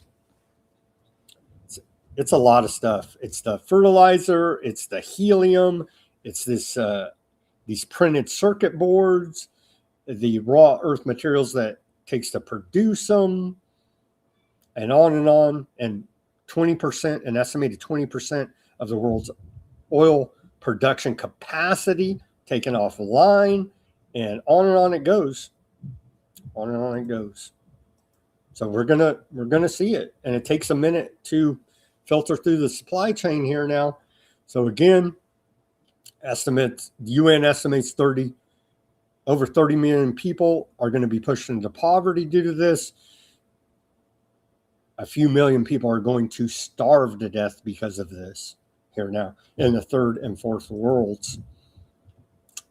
A word from Pope Leo now. I know he's being very hateful out there against Trump, but Pope Leo has said that those who wage war are thieves stealing away our peaceful future. Reuters quoting the Pope. I know. Quite horrific. Okay, on to the Department of War, and they're pumping the Golden Dome here now. The Golden Dome for America. Another boondoggle, but what the hell? Anything for fake public safety and a black hole of money laundering into the military-industrial complex. The Department of War says, well, here's meme of the day from them, part of our thumbnail. There you go. Protect the homeland. The Golden Dome for America will deliver a capability that protects our nation, preserves our strategic advantage, and ensures that our adversaries never doubt our ability to defend the homeland. Golden Dome for America office milestones on schedule, on budget, completed initial classified architecture design, awarded contracts, site analysis, and visits are underway. And so it's also wonderful now, isn't it? The Golden Dome. The Golden Dome is not just another missile defense system to park on our runway. It is a layered, integrated, flexible shield designed to restore our strategic advantage, the director of the Golden Dome for America said earlier today, General Mike Gutelin. And we have more from him. Golden Dome is real, they tell us. It is no longer theoretical. We are underway. We are shovel ready, and we're building it right now. It is reality in motion, the director of the Golden Dome for America said. Golden Dome is here's the meme they put out. Golden Dome is the decisive response against a new era of threats. Again, we're in a new world order, in a new era. And I especially appreciate, and doesn't that look like, I don't know, a beehive, some bee combs there on the new Golden Dome shield? It certainly does now, doesn't it? Right there. Funny how all this occultism is always in the background of all this stuff, isn't it? And now we get into, hey, it's looking like they're launched, like the Golden Dome is going to be Skynet here now. Golden Dome is the decisive response to a new era of threats. We are moving with purpose and urgency to forge a shield that is layered, integrated, and automated.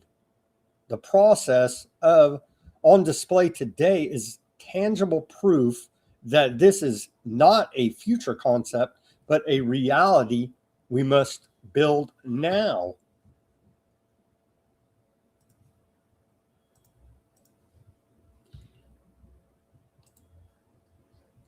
Let's hear from old Undersecretary of the Department of War, Michael. Access leadership, we are supercharging the department's entire innovation ecosystem to serve this mission. We're tearing down silos and unifying our efforts to create a clear pathway for innovation to reach the field. As we cut through bureaucracy and unify these efforts across the department, we're putting our new critical technology areas into action. Golden Dome will be powered by a broad spectrum of advanced capabilities. We will apply artificial intelligence for warfighter decision superiority and work with industry to scale low-cost, deep magazine directed energy solutions to neutralize incoming. Dude, I think we need to replay this part right here. This is key. Directed energy solutions. With industry to scale low-cost, deep magazine directed energy solutions to neutralize incoming UAS threats. We will work tirelessly to build the best defensive environment possible. In doing so, we will safeguard our nation, support the American taxpayer, and guarantee that American innovation is always ready to meet the threats of tomorrow. Dude, they're launching Skynet right now with autonomous directed energy systems.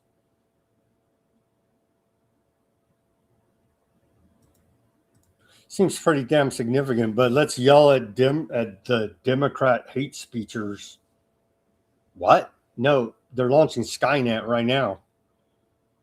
More from Undersecretary Michael, who he had I don't even know what publication it was in. Some legacy media said, "Oh yeah, Secretary Michael, he's turning the Department of War into a private hedge fund." Forget the exact. Oh, let me just pull it up here because it was kind of. I was like, "What?" And they're like, "Yeah, what the hell? Might as well do it. If we don't do it, China will do it, right?" It's always the popular excuse here now. Why are you guys rolling? What do they call it? The man turning the Washington Compost headline here. The man turning the Pentagon into a venture capital firm. What? Yeah. Well, yeah, they're on the Arsenal of Freedom tour. We've continued to cover here with what do I do with a drunken Hegseth going around the country to all the military industrial complex factories, signing bombs, saying, "Oh, it's wonderful. We negotiate with bombs, you see. Give them everything you got." What? Yeah. That's where we're at here, man. It's starting to look like Skynet is, if it's not already live, we're pretty freaking close here. Continuing more from Undersecretary Michael, he said, "It is this department's mandate to definitively secure our homeland. We are embracing an open architecture that harnesses the full power of American innovation from artificial intelligence to commercial space industry to build the impenetrable shield that this nation deserves." Can they stop the hypersonic missiles, the Reznik out of Russia? I don't know. They're claiming they stop everything, anything and everything. The Golden Dome.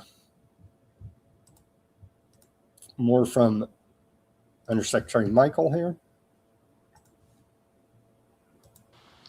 President Trump has issued a clear, urgent mandate to this War Department.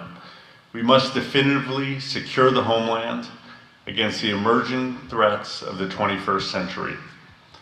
Under President Trump and Secretary Hegseth's leadership, we're creating the shield that will protect our people, the Golden Dome for America. It is our duty to act on a wartime. Golden Dome's looking like Skynet to me, man. Part of it, a big part of it. From NORAD to NORTHCOM perspective, the requirement is clear to defend North America and win tomorrow's fight. We must maintain our warfighting advantages and operate beyond stovepiped systems operating at human speed, Golden Dome is forging the integrated automated battle management network needed to see every threat, make decisions in milliseconds, and keep America safe. So they contradict themselves in the sentence there, right? In two sentences. To defend North America, the Greater North America Project, American Technate, and then to keep America safe. Well, which is it? Well, it's the whole thing right there, right? We're building all of that out, and Cuba's next, we're told, right? Cuba's next, and that was Department of War Major General Mark Piper. See every threat, make decisions in milliseconds. So automated weapon systems. There you go. Autonomous automated weapon systems.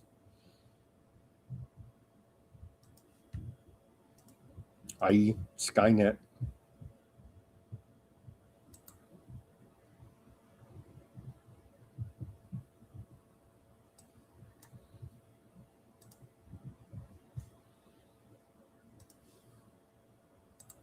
If we are to continue defending the homeland in the face of this ever-evolving threat, we need to stay ahead of our adversaries. We need next-generation layered missile defense. We need an approach that leverages and builds upon today's proven systems while also simultaneously advancing future technologies.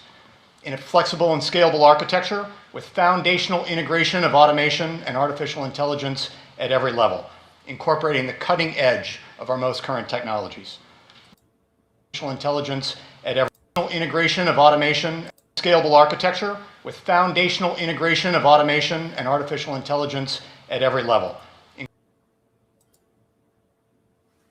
Sound a whole hell of a lot like Skynet to me. We played that clip last week. Michael, in an interview, was like, it's not Skynet.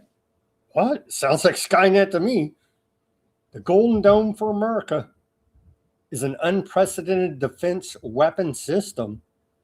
The Golden Dome is a layered integrated shield designed to defend the homeland against a full spectrum of advanced threats, including ballistic missiles, hypersonic missiles, advanced cruise missiles, next generation aerial attacks. Funny they don't mention intercontinental ballistic nukes. Where's the nukes, bro? That was what?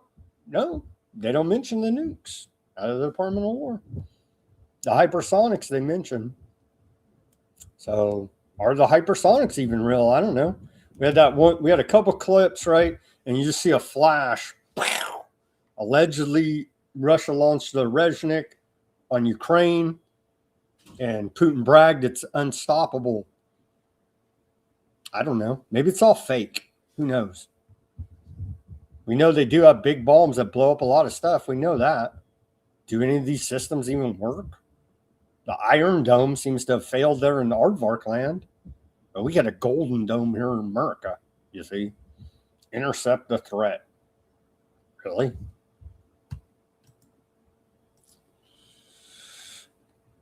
More from the Department of War. They say the U.S. Army's advanced long-range persistent surveillance, ALPS system, provides wide area detection of airborne threats and supports the Golden Dome for America's distributed command and control network across the nation. It is a key terrestrial sensor whose data directly informs the development of a broader Golden Dome architecture. And so isn't this so wonderful? Here's the meme out of the Department of War. Identifying the threat. Well, you may be identified as a threat in the very near future here now. And then finally, from the Department of War, over 3 million uniformed and civilian personnel now have access to Google's new Gemini for government models on GenAI.mil, warfighters are actively transforming the Department of War operations to be faster and more efficient, condensing critical project timelines from months to mere weeks. The War Department will continue to be AI first.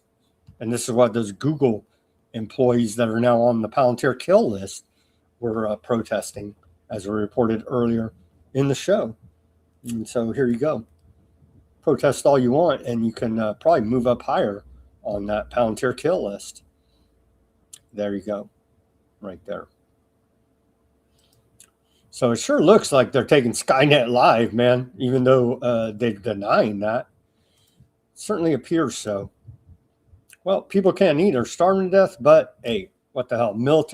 Global military spending hit an all-time high in 2025. Yeah, I know.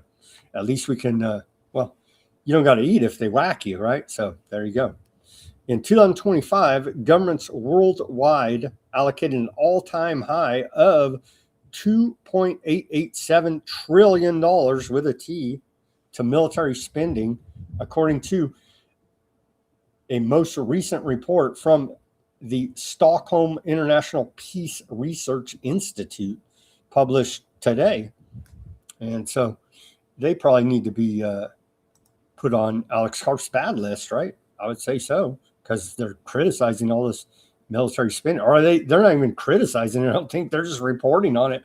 And I'm saying, well, you don't need to eat. Just, bang, bang. There you go. We love our military, keeping us safe. Sharp rise in European military spending.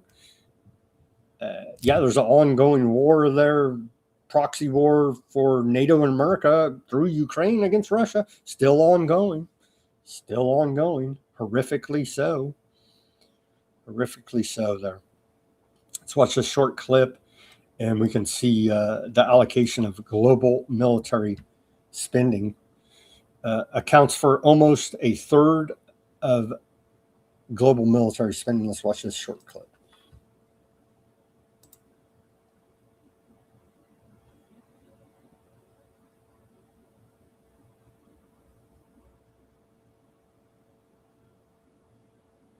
No audio on this. Spending by Russia and Ukraine continued to grow in the fourth year. It's horrific. Putin's bad, YouTube. Putin's bad. How about let's stop it. Just stop it. They won't. So yeah, again, eating's overrated. Who needs to eat when you got Iranian terrorists out there?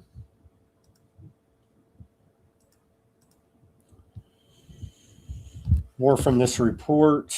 Let's see. Here's a summation of it. Global military expenditure rose by 2.9% in 2025, even as spending by the U.S. dropped 7.5%. We're going to make up for that after new financial military aid to Ukraine was paused.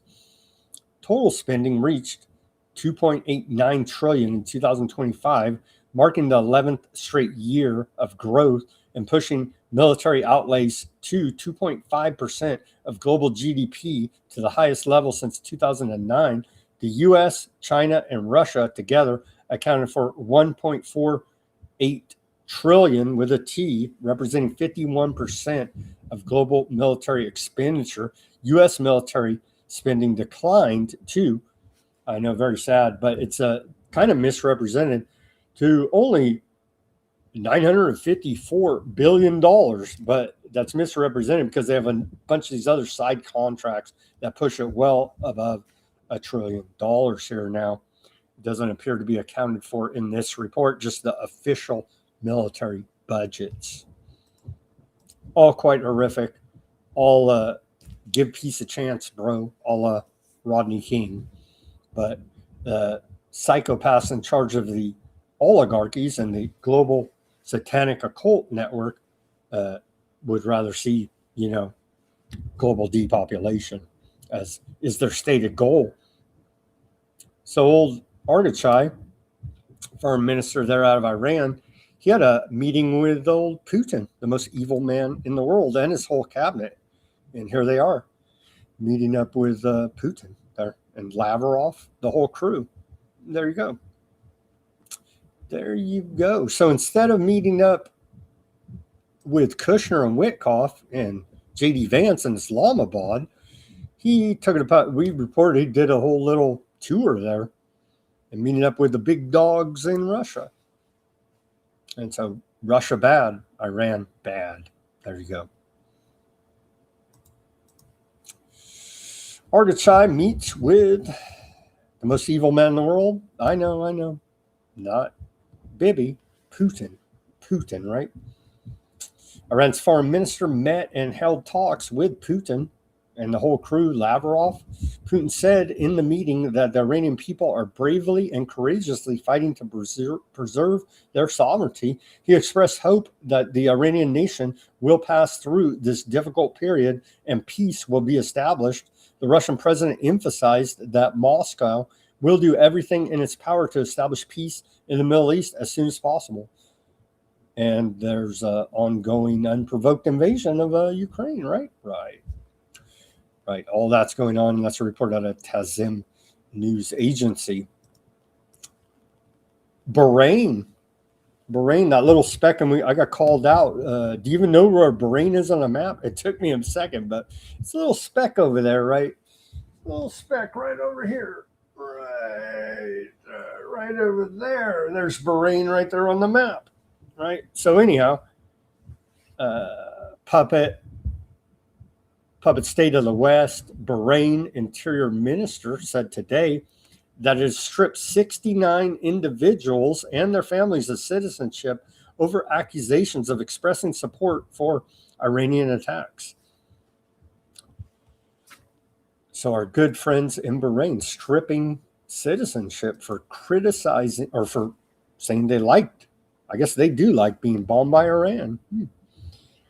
Over 130 public officials challenged UK ban on Palestinian action, risking arrest. More than 130 public officials and activists have signed a public letter backing Palestinian action and effectively inviting being arrested in the UK.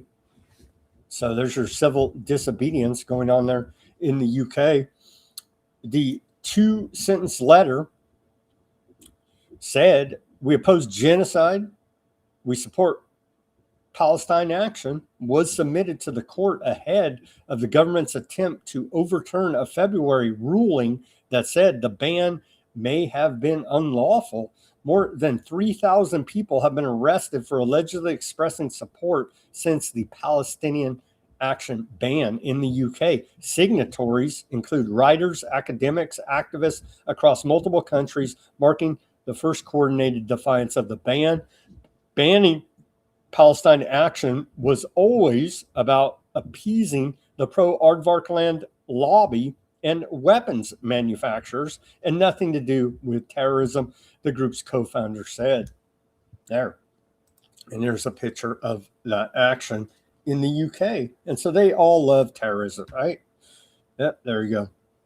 So I oppose genocide, so you're bad. You're bad if you oppose genocide in the UK and here in America as well.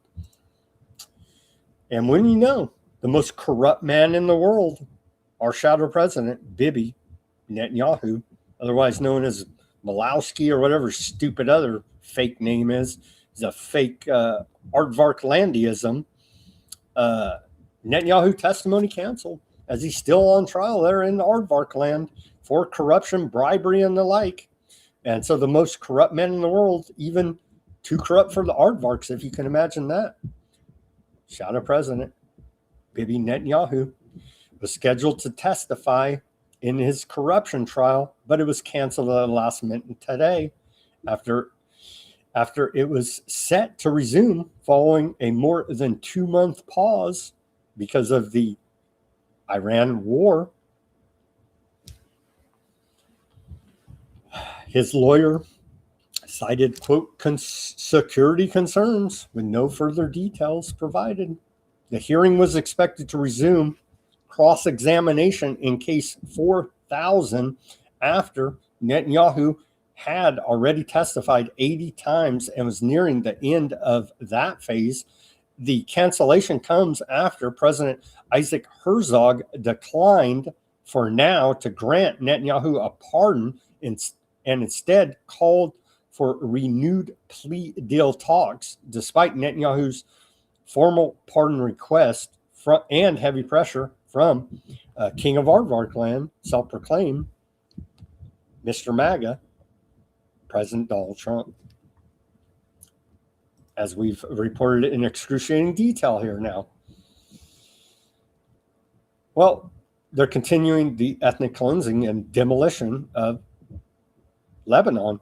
Aardvark land escalates attacks across Lebanon. Aardvark land killed 14 people in southern Lebanon yesterday, marking the deadliest attacks and killings since the ceasefire, which isn't a ceasefire, went into effect on. When did it even go into? There's no ceasefire. I mean, it's just nonsense. They keep firing. Aardvark land airstrikes across southern Lebanon yesterday killed 14 people and wounded 37, according to Lebanon's health ministry, marking the deadliest day since the quote ceasefire began. It's not funny people are dying and getting injured. It's funny that they still call it a ceasefire because, The numbers are adding up here now. They're stacking bodies, and it's quite horrific in Lebanon. 2,521 Lebanese killed and over 10,000 injured since the start of the Aardvark land attacks, the most recent attacks against Lebanon. Lebanon's health ministry says 10,325 people have been killed or wounded. They threw them all in there, right?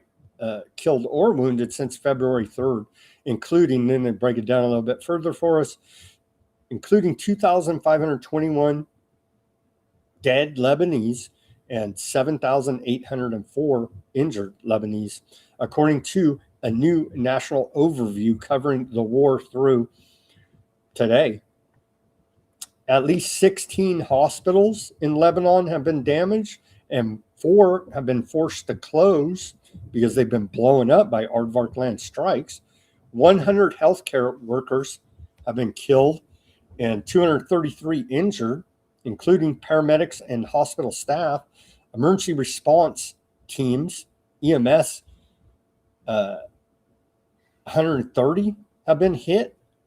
130 EMS attacks with 117 vehicles damaged and 25 EMS units affected.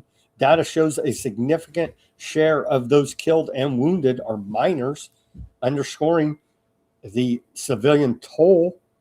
The figures reflect a sustained nationwide assault with the heaviest impact concentrated in southern Lebanon, particularly border districts like Tyre, Bint Jbeil, and Nablus, where Aardvark land strikes and artillery have repeatedly hit civilian areas and infrastructure. And here's a little infographic from the Lebanon Ministry of Public Health. And there you go.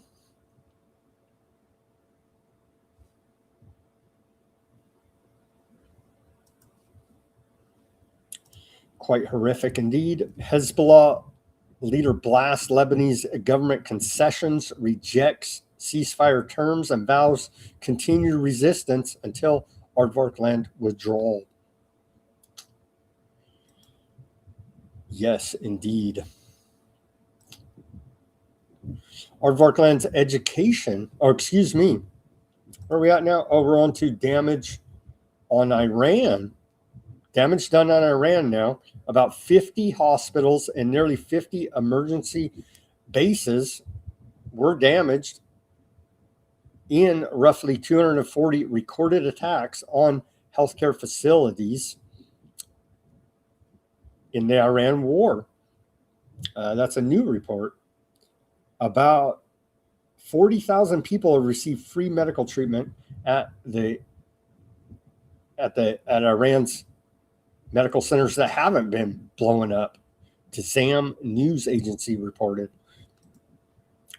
Iran's educational minister says 775 schools have been damaged and 775 damaged schools have been rebuilt and returned to use, while 20 were completely destroyed during the war. He added 346 educators and students were killed and over 200 injured. Tazim news agency reports there.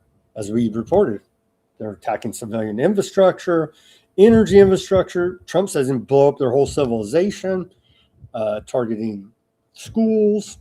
And of course, to kick the whole thing off, that ritualistic blood sacrifice targeting the girls' school.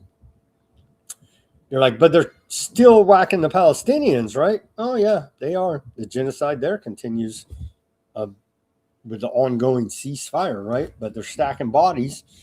According to the Gaza Ministry of Health, in the last 24 hours, 7 dead Palestinians, one of them being recovered from the rubble, and another 18 injuries have been recorded.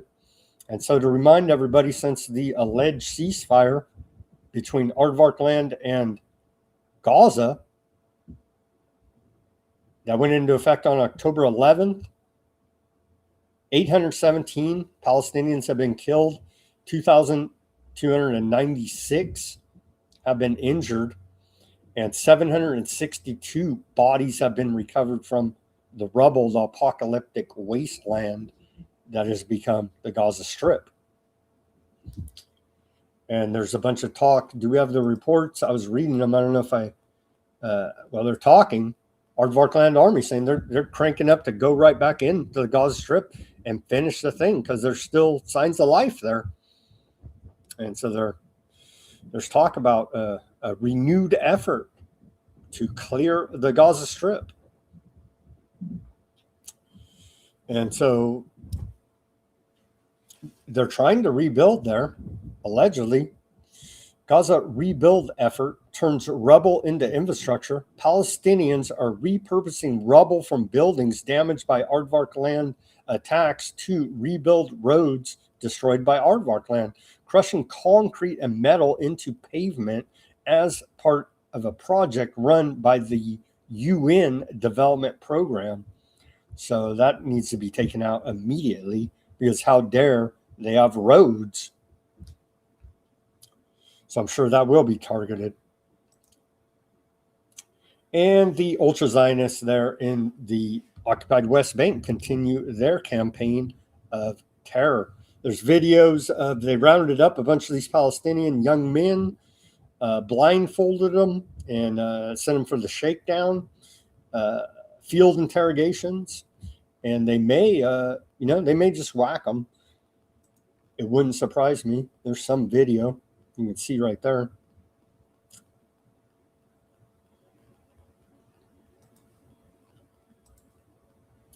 Attacks by Aardvark land occupation forces and ultra-Zionist settlers.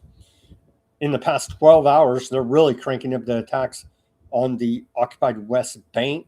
147 settlers stormed the Al-Aqsa Mosque today during the morning and evening incursions. Settlers uprooted olive trees near the home of Abu Awad family. They're in northern Ramallah.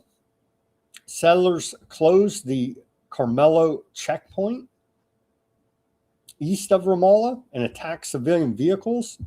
Settlers carried out proactive patrols in the central Jordan Valley. Aardvark forces assaulted several young men at the entrance of northern Ramallah and fired stun grenades toward homes.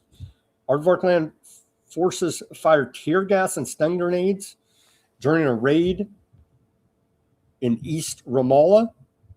Settlers began demolishing parts of family homes. They're in Jalad, south of Nablus, while residents, including women, were besieged inside. Aardvarkland forces carried out bulldozing operations, uprooted trees in northwest Nablus. Settlers attempted to prevent residents from moving near their homes in the outskirts of Jabal. Settlers threw stones at civilian vehicles from inside the military tower in north of Al-Bareh.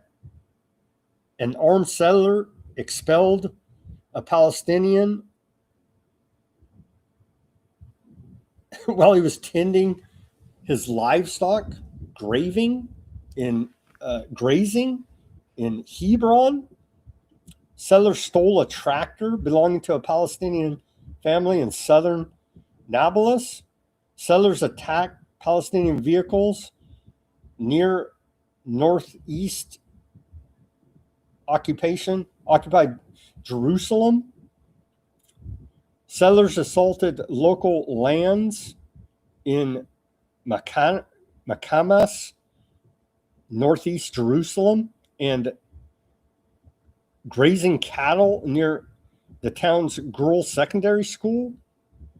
Settlers vandalized vehicles and attacked the entrance in East Ramallah, and settler bulldozers carried out excavation works in northwest occupied Jerusalem. So they're going whole hog there per old Smoke Trick, right?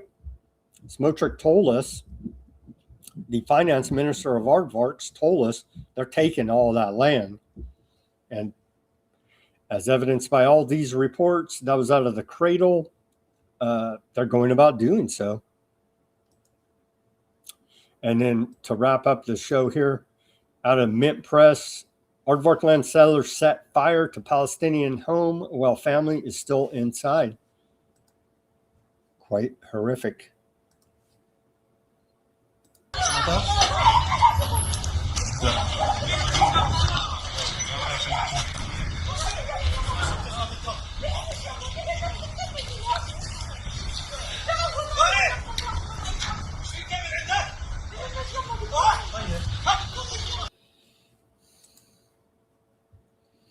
That's what these ultra-Zionists are doing.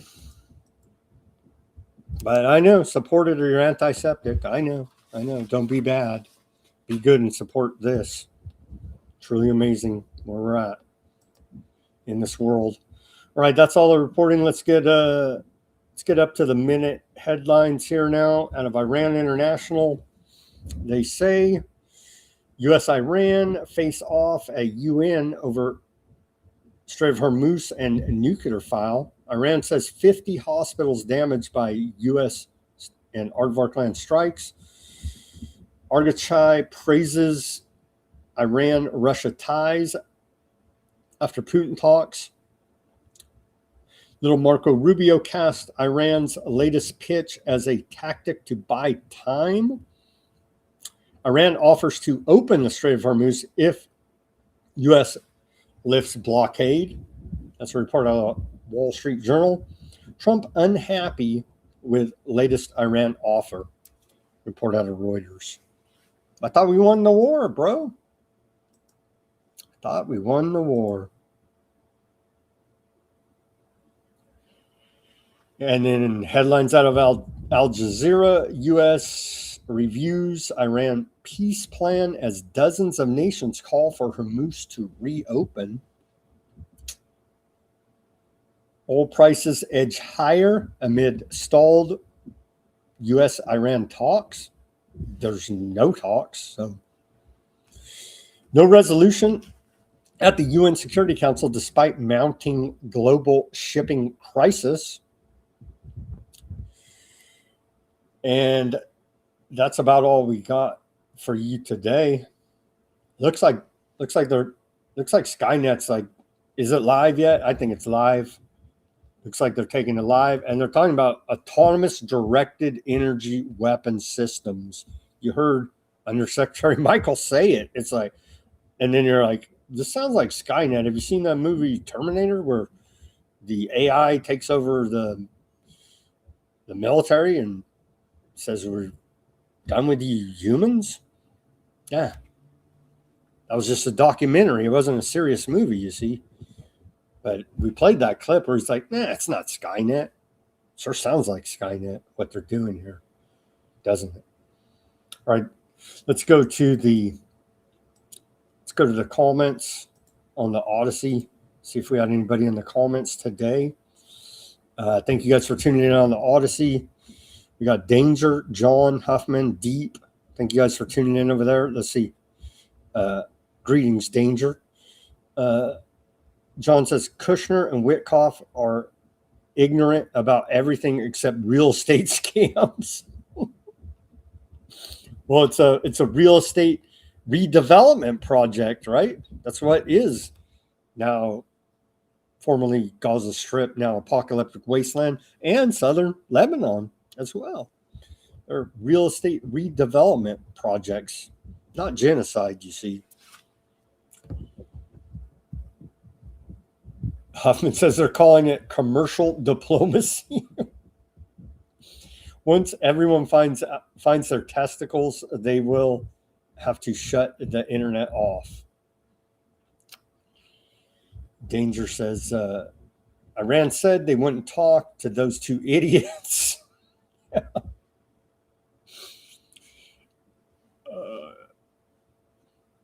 Was John saying? You nailed it. And related phenomenon is that this medium allows us to vent and therefore more docile. Got to get it out somewhere, right? And a big tool is just simply non-compliance. Just simply say no. You know what I mean? A lot of this crap, man. A lot of this tyranny the government tries to do, just say no and walk away. I'm not complying with this nonsense. You know what I mean? And that can work. That can work. What do they say here? John says Larry Johnson said he thought Trump would do some terrible attack on Iran and thought it would have been done by today. Well, it hasn't happened yet, but we got all of our friggin' military over there just waiting, right? Just waiting for the call. Let's see.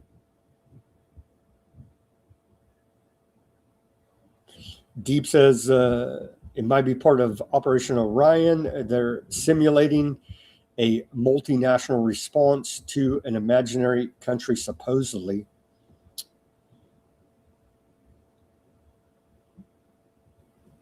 Another excuse to make Russia nervous. France and Poland are simulating a nuclear strike on Russia in the near future. I think that may be part of Operation Orion too, Deep said.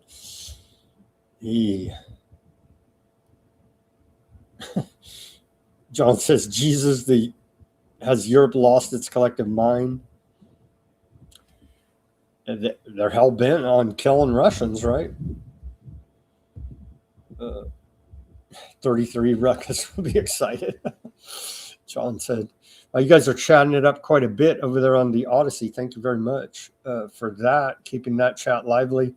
Huffman says, I might put one of the live cams from the Arctic on the big screen if there's a good likelihood of seeing something. Wish Russia and China would send missiles. Oh wow.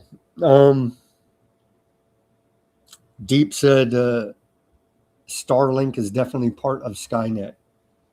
Indeed it is. All right, thank you guys for tuning in and chatting it up on the Odysee. Appreciate it over there.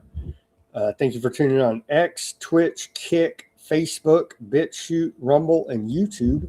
Let's go over to some of those chats. and see what we have over there. Again, shout out to Fat Bob. Thank you for tuning in, Fat Bob. And sorry that you lost your X access there. Shout out to Karen. They're saying, please stop Bitcoin spamming in the chat. Yeah, stop Bitcoin spamming. Come on. Snow said, build the ballroom. Indeed. Kimmel sucks. He's such a pig, Chloe says. Yeah, I agree. It's garbage, but I mean, he has his right to be garbage, and you have your right to turn it off and not listen to the garbage. Did you guys hear David Wilcock offed himself? Plutonium said, we did report on that.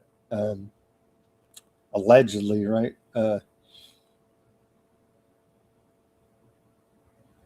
Carrie on the Rumble says, Patrick Boyle on YouTube is a riot on financial system. Let's see. Fat Bob says, if Iran just wiped out Aardvark land 100%, all this would end. Paul Craig Roberts to say, would it though? Would it? And there's signs at some level they're all working together.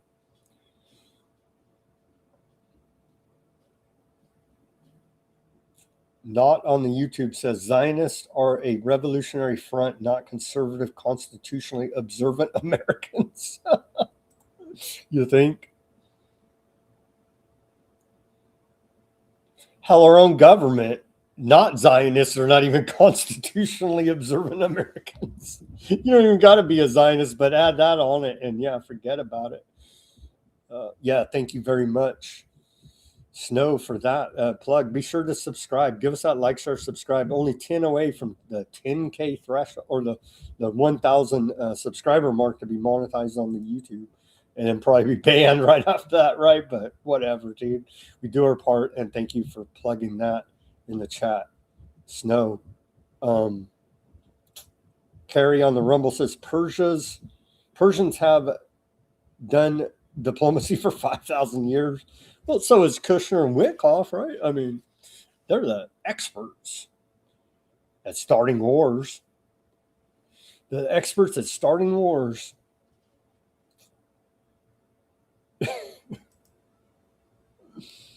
Snow says, when are we getting a newspaper called the Aardvark Times?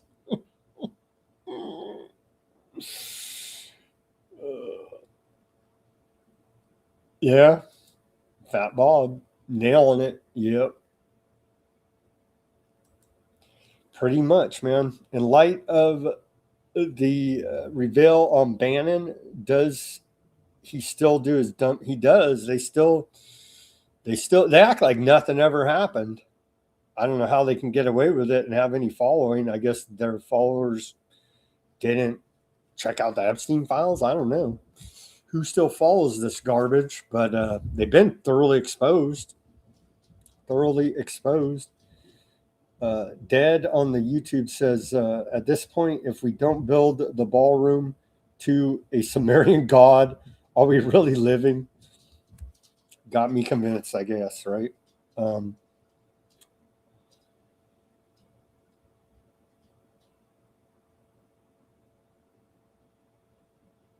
Bardo says Dennis Kucinich is the real deal, in my opinion. He's a socialist, but he exposed a lot of stuff when he was in office. I'll give him that.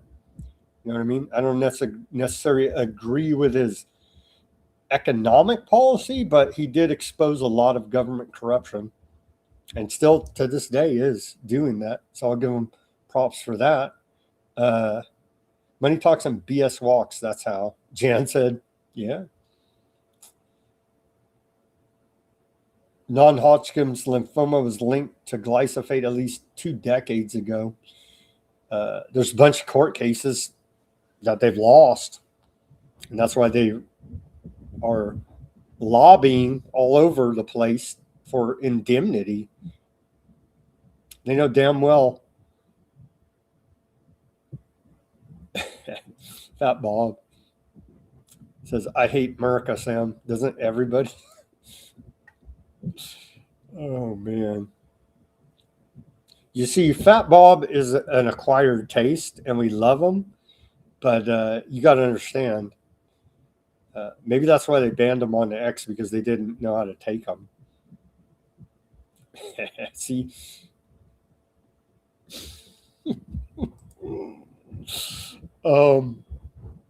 Max says, it's nice to simplify, but you're not grappling with complexity. It leads to deception.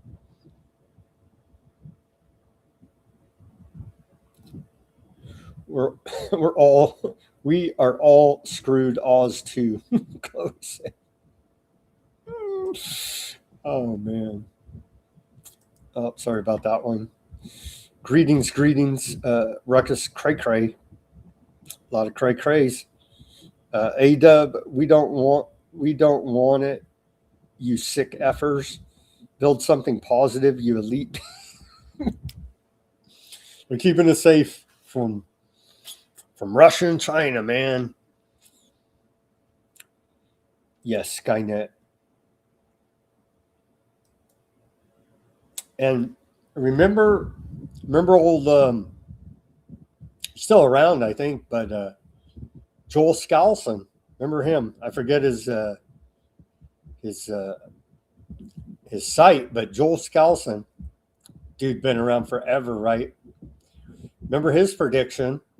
May very well still come true. I don't know.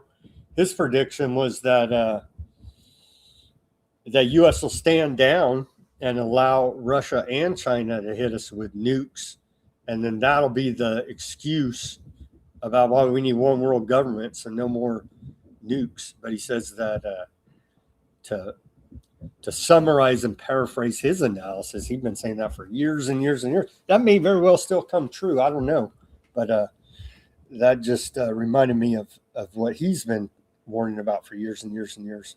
Wake up, Americans! Indeed.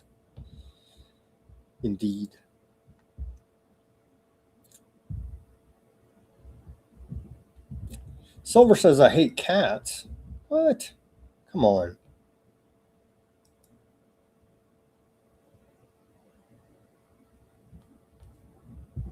Come on, Silver. Feral cats, I have known.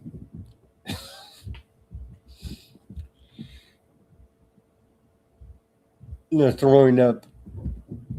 We're all Palestinians. We're getting ready to be.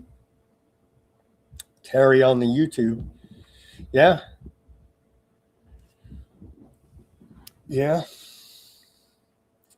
Malowski. There you go. Fake aardvark from freaking Poland. Right? It's so ridiculous. The most corrupt man in the world.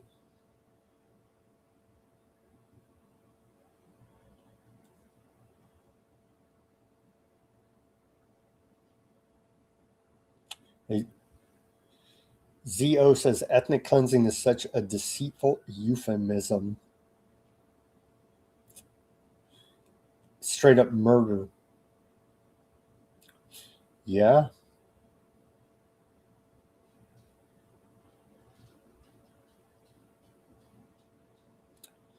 Yeah. They say, the polls say Bibi's losing. If they were to have an election, he would lose. That's why they got to keep these wars going. And as long as he's doing the thing, dodging the corruption, the wars will continue. You better believe it. And we have the Greater Aardvark Land real estate redevelopment project to complete as well. So, yeah. All right, guys. Thank you for tuning in on the YouTube and the Rumbles there. There you go. And Fat Bob to finish us out here. I mean, you haven't lived until you've worshipped Baal? Question mark. Well, according to the dark occultists at the White House, that would be pretty accurate there, Fat Bob. Thank you guys for tuning in on this Monday broadcast. As always, everybody do your own research. Peace, love, and freedom. Speak out and take action. Have a great rest of your Monday evening. And we'll be back here on Tuesday for more Weaponized News.